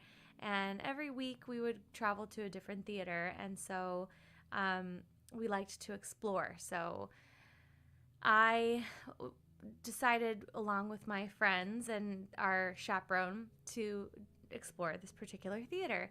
And we came upon this door that had stairs leading to a basement level, and it looked kind of dark and a little bit spooky, but we were like, you know what, let's go look, let's try. So our chaperone was very awesome and adventurous and let us go down there. So we went down, and it was very low lit, kind of dusty. You could tell like we were definitely not supposed to be down there at all. Can you remember, was there like a ghost light in there, or like where was the light coming? You know, like in construction zones, they have like ghost lights, just random, like one bulb somewhere Right. when the crew leaves for the day, that kind of deal. Okay. So we walk down the stairs and we take a couple steps and we turn a corner and we see this enormous 18,000 square foot ballroom, like just underneath this theater. Okay. Marble floors, huge marble pillars, gorgeous like tiles on the walls, enormous. Like that's a large ballroom that can hold like over 1,000 people. Okay. So were they doing construction? You said when they're doing construction, there's like a light on, or? I have no idea. Yeah, It was this just ballroom like in scary. use, or was it? It looked like we were not supposed to be there, and like nobody was supposed to be down there. Oh, okay. It was like So whatever. it wasn't there like was, a between renovation events. problem. It was definitely closed. Oh no, but- there were no events happening. Okay. Like nobody had been down there in years, except for this. Somebody had been down there because the door was open, obviously, and the light was on. So someone had been Something down was there. down But there. I think there was some sort of like renovation, something Okay. happening. So we're like, oh my gosh, look at this huge ballroom. This is awesome. It's all echoey. We're yelling, we're singing. And like the floor was kind of like a chessboard. It was black and white tiles like alternating, and we were jumping from one tile to the next. And then we like raced across the ballroom to the other side. Mhm. And when we got to the other side, we saw another hallway. And I was 8, so, like false memories. I don't know if it's real or not, but I remember like some plastic tarp, that they hang to keep Right. dust and paint out and stuff like that. We went through a little plastic tarp tunnel.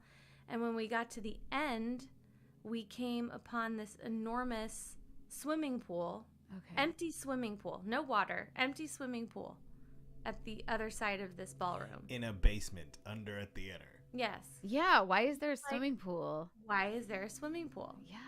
Why?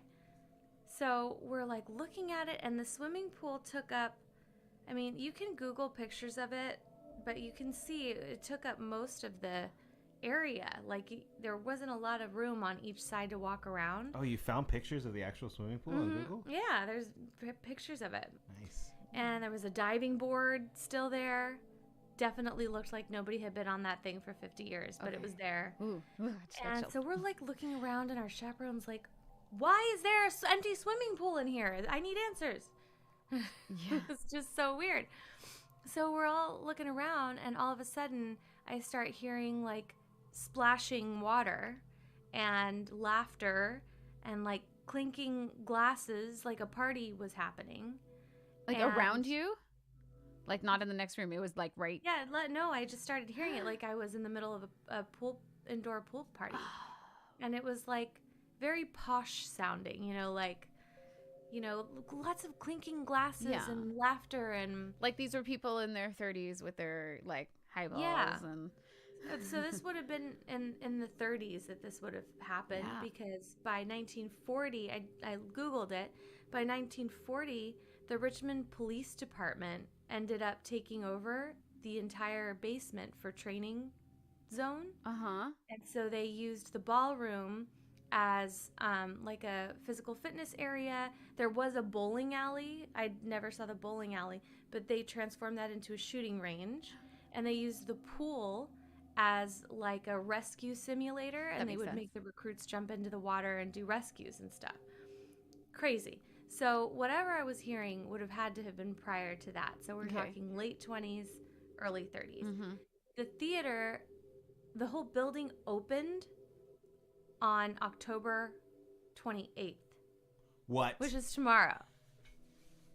What? Yeah. Which is like in Tomorrow. 35 minutes on the Yes. east. No, it's East Coast. It is East Coast. East Coast. Right We started now. after 9. It is the same Yeah. It's day. Peter's birthday today. Wow. That's That- What a wild. coincidence. Oh my god. A It is. coincidence. I know. I looked up some facts before I was going to tell this story, and I was like, Uh-huh. wait a minute. Opening ceremony was what? That's the 28th. That's now. Wow. Crazy. So we all freak out. We could all hear it, I guess, because we all start looking at each other and we're like, do you hear that? How are we hearing splashing and laughter? What's happening? And everybody heard it, and we booked it, like hightailed it out of there screaming. And we're 8, so we were probably like, being Yeah, I was silly. going to say, yeah, you're like, Our chaperone was like not having fun anymore. He was like white as a ghost. And I remember it was So like the everybody longest heard run. it, right? Everybody heard And it. the same thing? Like it Same wasn't like, thing. oh, I heard this, I heard that. Everybody No, was it was like a pool party / cocktail party, dinner party. And so we ran up the stairs, and we went through the door, and I remember turning and looking at our chaperone. Her name was Jill. and she used to wear teal eyeliner all the time. And I remember looking at her, and her teal eyeliner was like starting to smudge because she was starting to cry because she was scared.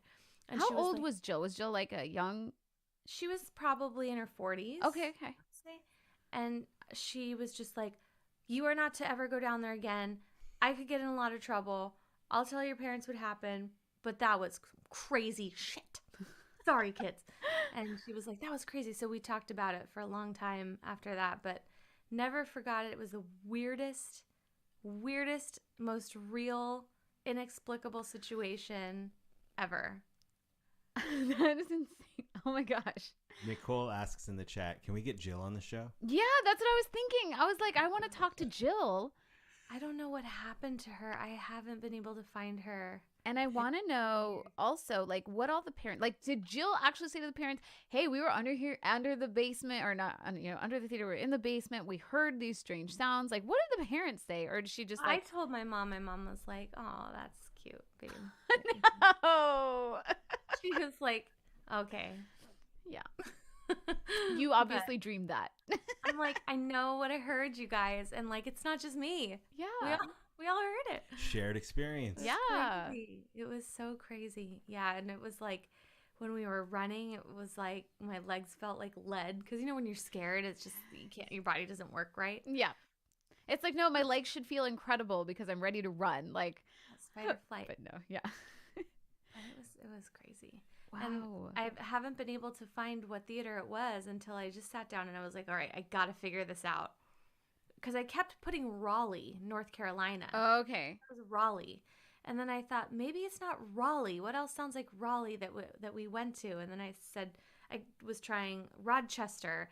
And then when I put in Richmond, it popped up. And I was like, oh, as soon as I saw the building on Google, I was like, that's it. That's it. Oh my goodness. That's so cool. And the pool is still there, and they still have pictures of it. Wow. It's not there anymore. But they have It was pictures of it. filled in 2014, but it was there for a long time. How many dead bodies are in there? I know. Yikes, since it's been filled in. No, there's no dead body. And I was going to say, because you're saying maybe it was in the 20s, just to tie it back even, the party that I was talking about at the end of The Shining, when they have, the picture and all that, like, if you haven't seen The Shining, guys. But the picture, and it says July, my hands, I'm trying to figure out my hands on the opposite thing. Anyways, they hold the picture, and it says July 4th, 1921. So the party of The Shining was also in the 1920s. Oh, yeah. See, because the year, it was 1926. Ah, okay. So it would have been right around that same time.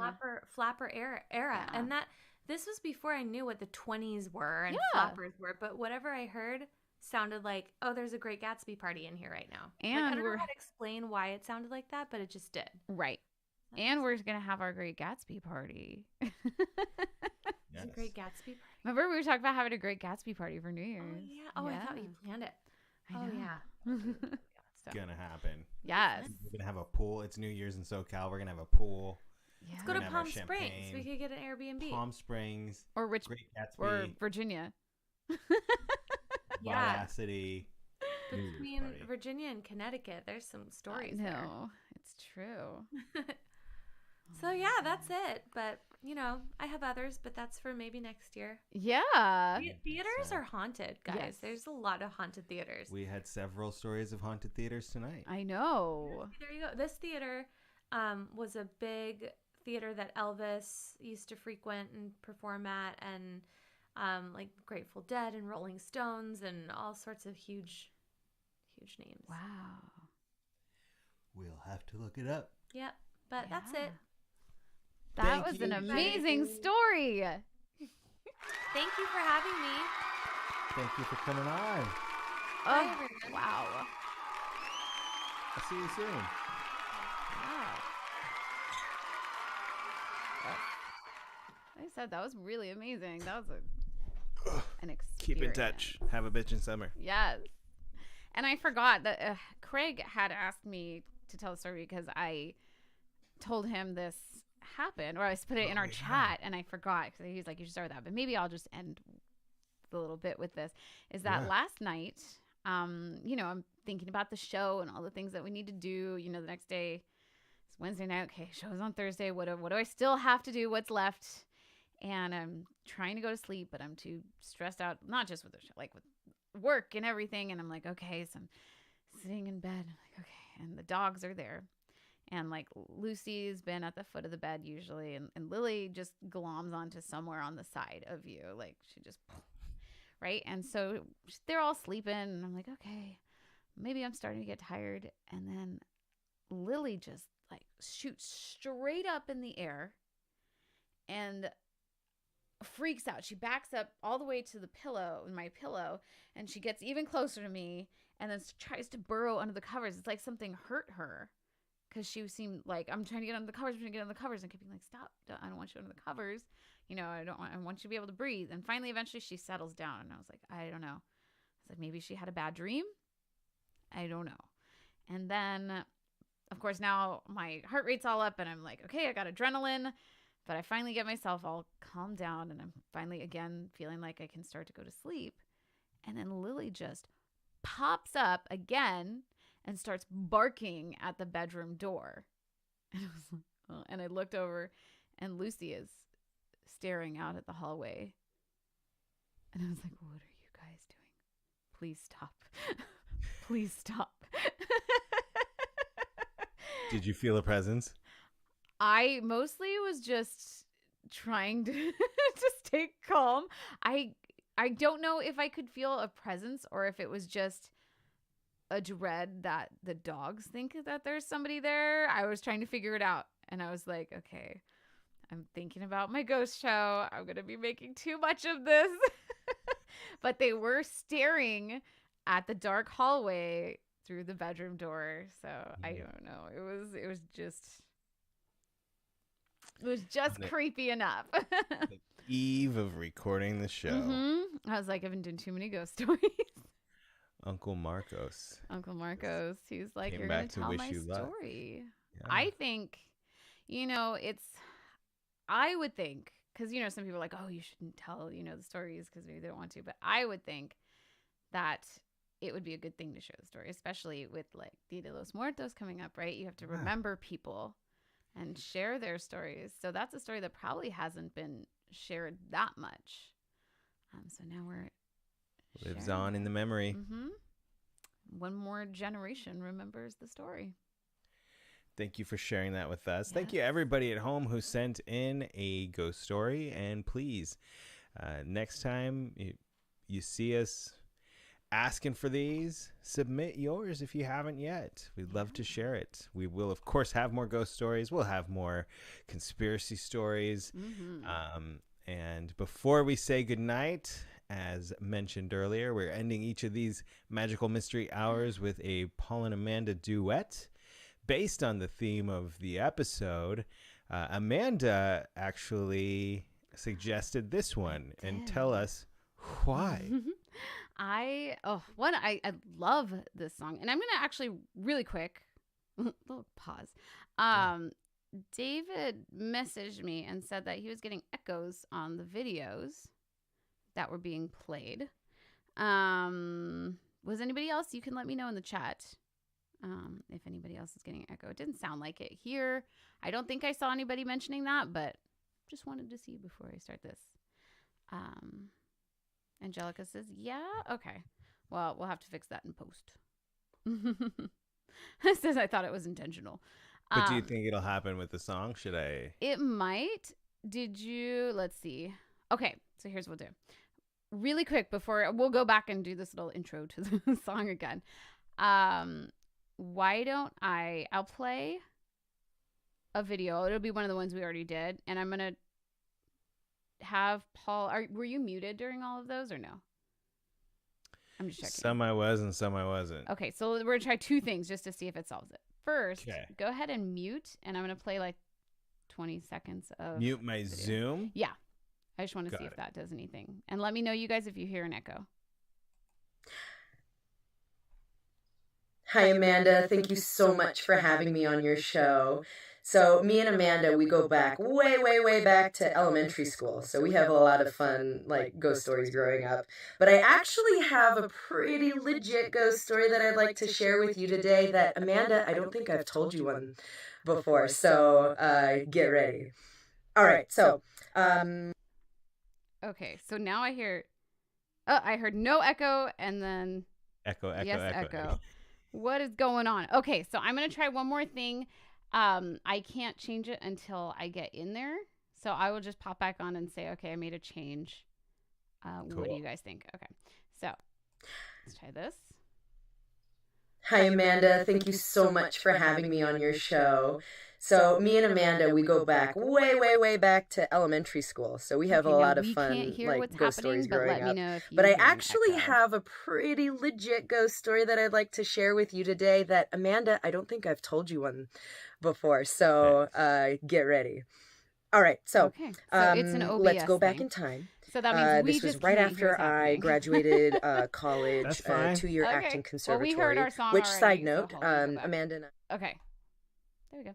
Well, we heard our song already. So I do have to go in. So you're going to hear a little echo. Let me fix it now again before we go through and do our intro to this song. So unfortunately, it's going to tell you what the song is, but that's okay. Why don't we do the intro to this song? Actually, here, I'm going to mute everything so you won't be able to hear anything. So hang on.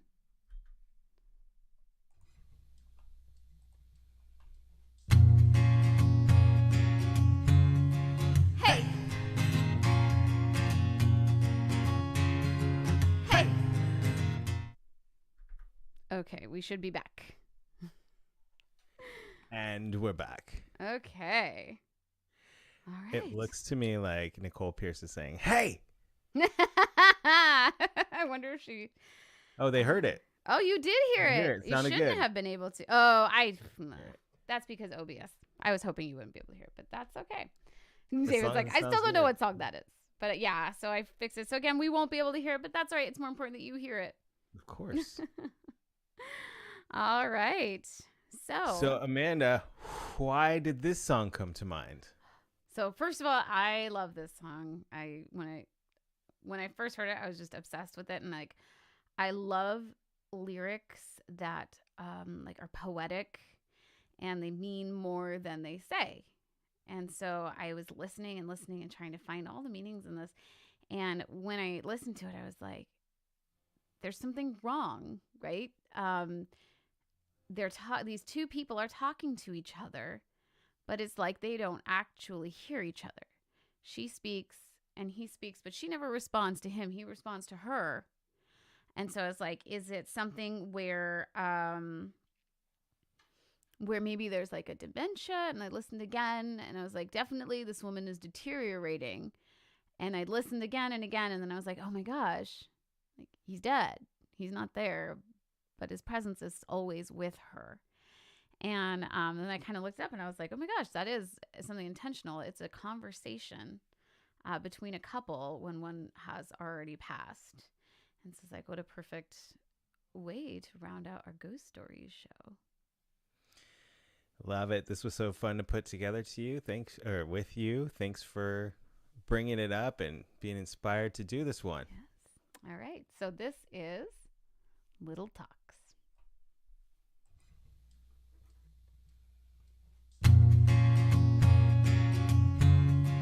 Hey!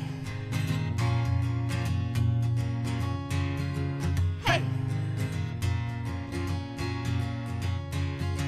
Hey!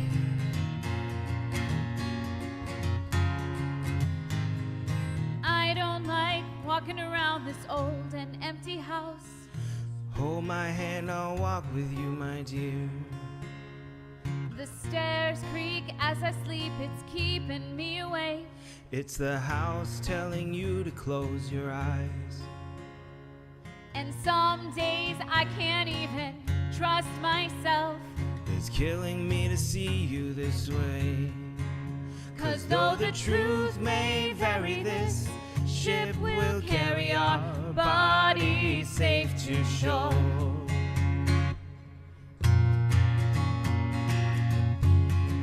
Hey! Hey!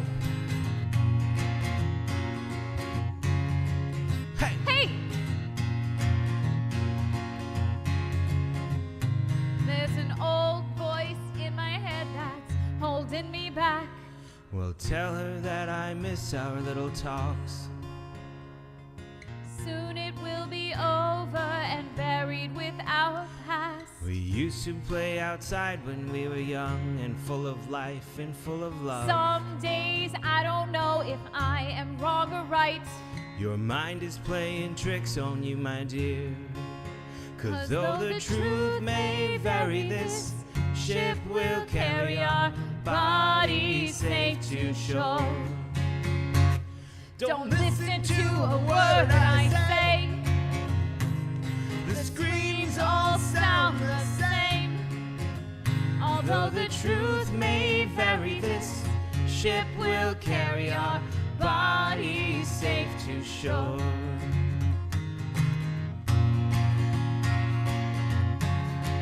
Hey!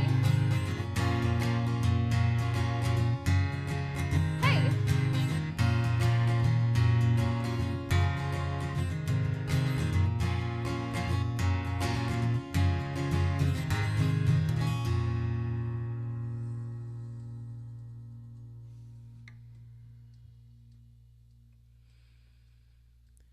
You're gone, gone, gone away. I watch you disappear. All that's left is the ghost of you. Now we're torn, torn, torn apart. There's nothing we can do. Just let me go, we'll meet again soon. Now wait, wait, wait for me. Please hang around. I'll see you when I fall asleep. Don't listen to a word I say. The screams all sound the same. Though the truth may vary, this ship will carry our bodies safe to shore. Don't listen to a word I say. The Screams all sound the same. Though the truth may vary, this ship will carry our bodies safe to shore. Though the truth may vary, this ship will carry our bodies safe to shore. Though the truth may vary, this ship will carry our bodies safe to shore.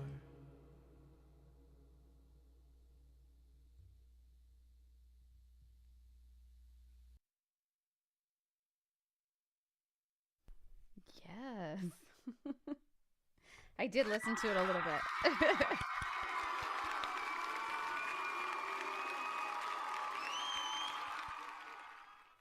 I listened a little bit. I grabbed my phone and I was Oh, good. like, Yeah, for anybody who was having YouTube issues, I don't know if it was a lag thing or we should maybe post that one as a single. yeah. And I was on my phone. My phone was fine. So it's just one of those things, you know, like it's not the feed itself. It's just something your particular YouTube is doing or your internet or something. So sorry. But yeah, I think we should definitely post. We will post it. All right. Yeah. Well, How is ladies it that and time gentlemen, already? before we say goodnight, I want to say thank you to our social media team, Dari, Christina, and Heather. I want to say thank you to Craig Jackman, our producer Craig behind the scenes. I want to thank everybody for tuning in and thank you in advance for subscribing, liking, rating, reviewing our brand new podcast that dropped today wherever you consume podcasts, The Magical Mystery Hour. Find us in the interwebs, in the air, in the, what's it called? What are podcasts fed by? Satellite signals? I don't know. Satellites, maybe the phone. Find us in your phones. Exactly. Find Wherever us you, anywhere I think that's why every time I hear that, it's wherever you consume your podcast, because I don't think that there's a good general term for it. That's right. So wherever you consume your podcasts. Thank you again for joining us here on the second episode of the Magical Mystery Hour. I'm so excited that we did it. Yes. Our next episode will feature true crime. Oh, I'm looking forward to that. So excited. Tune in next month for episode 3, True Crime.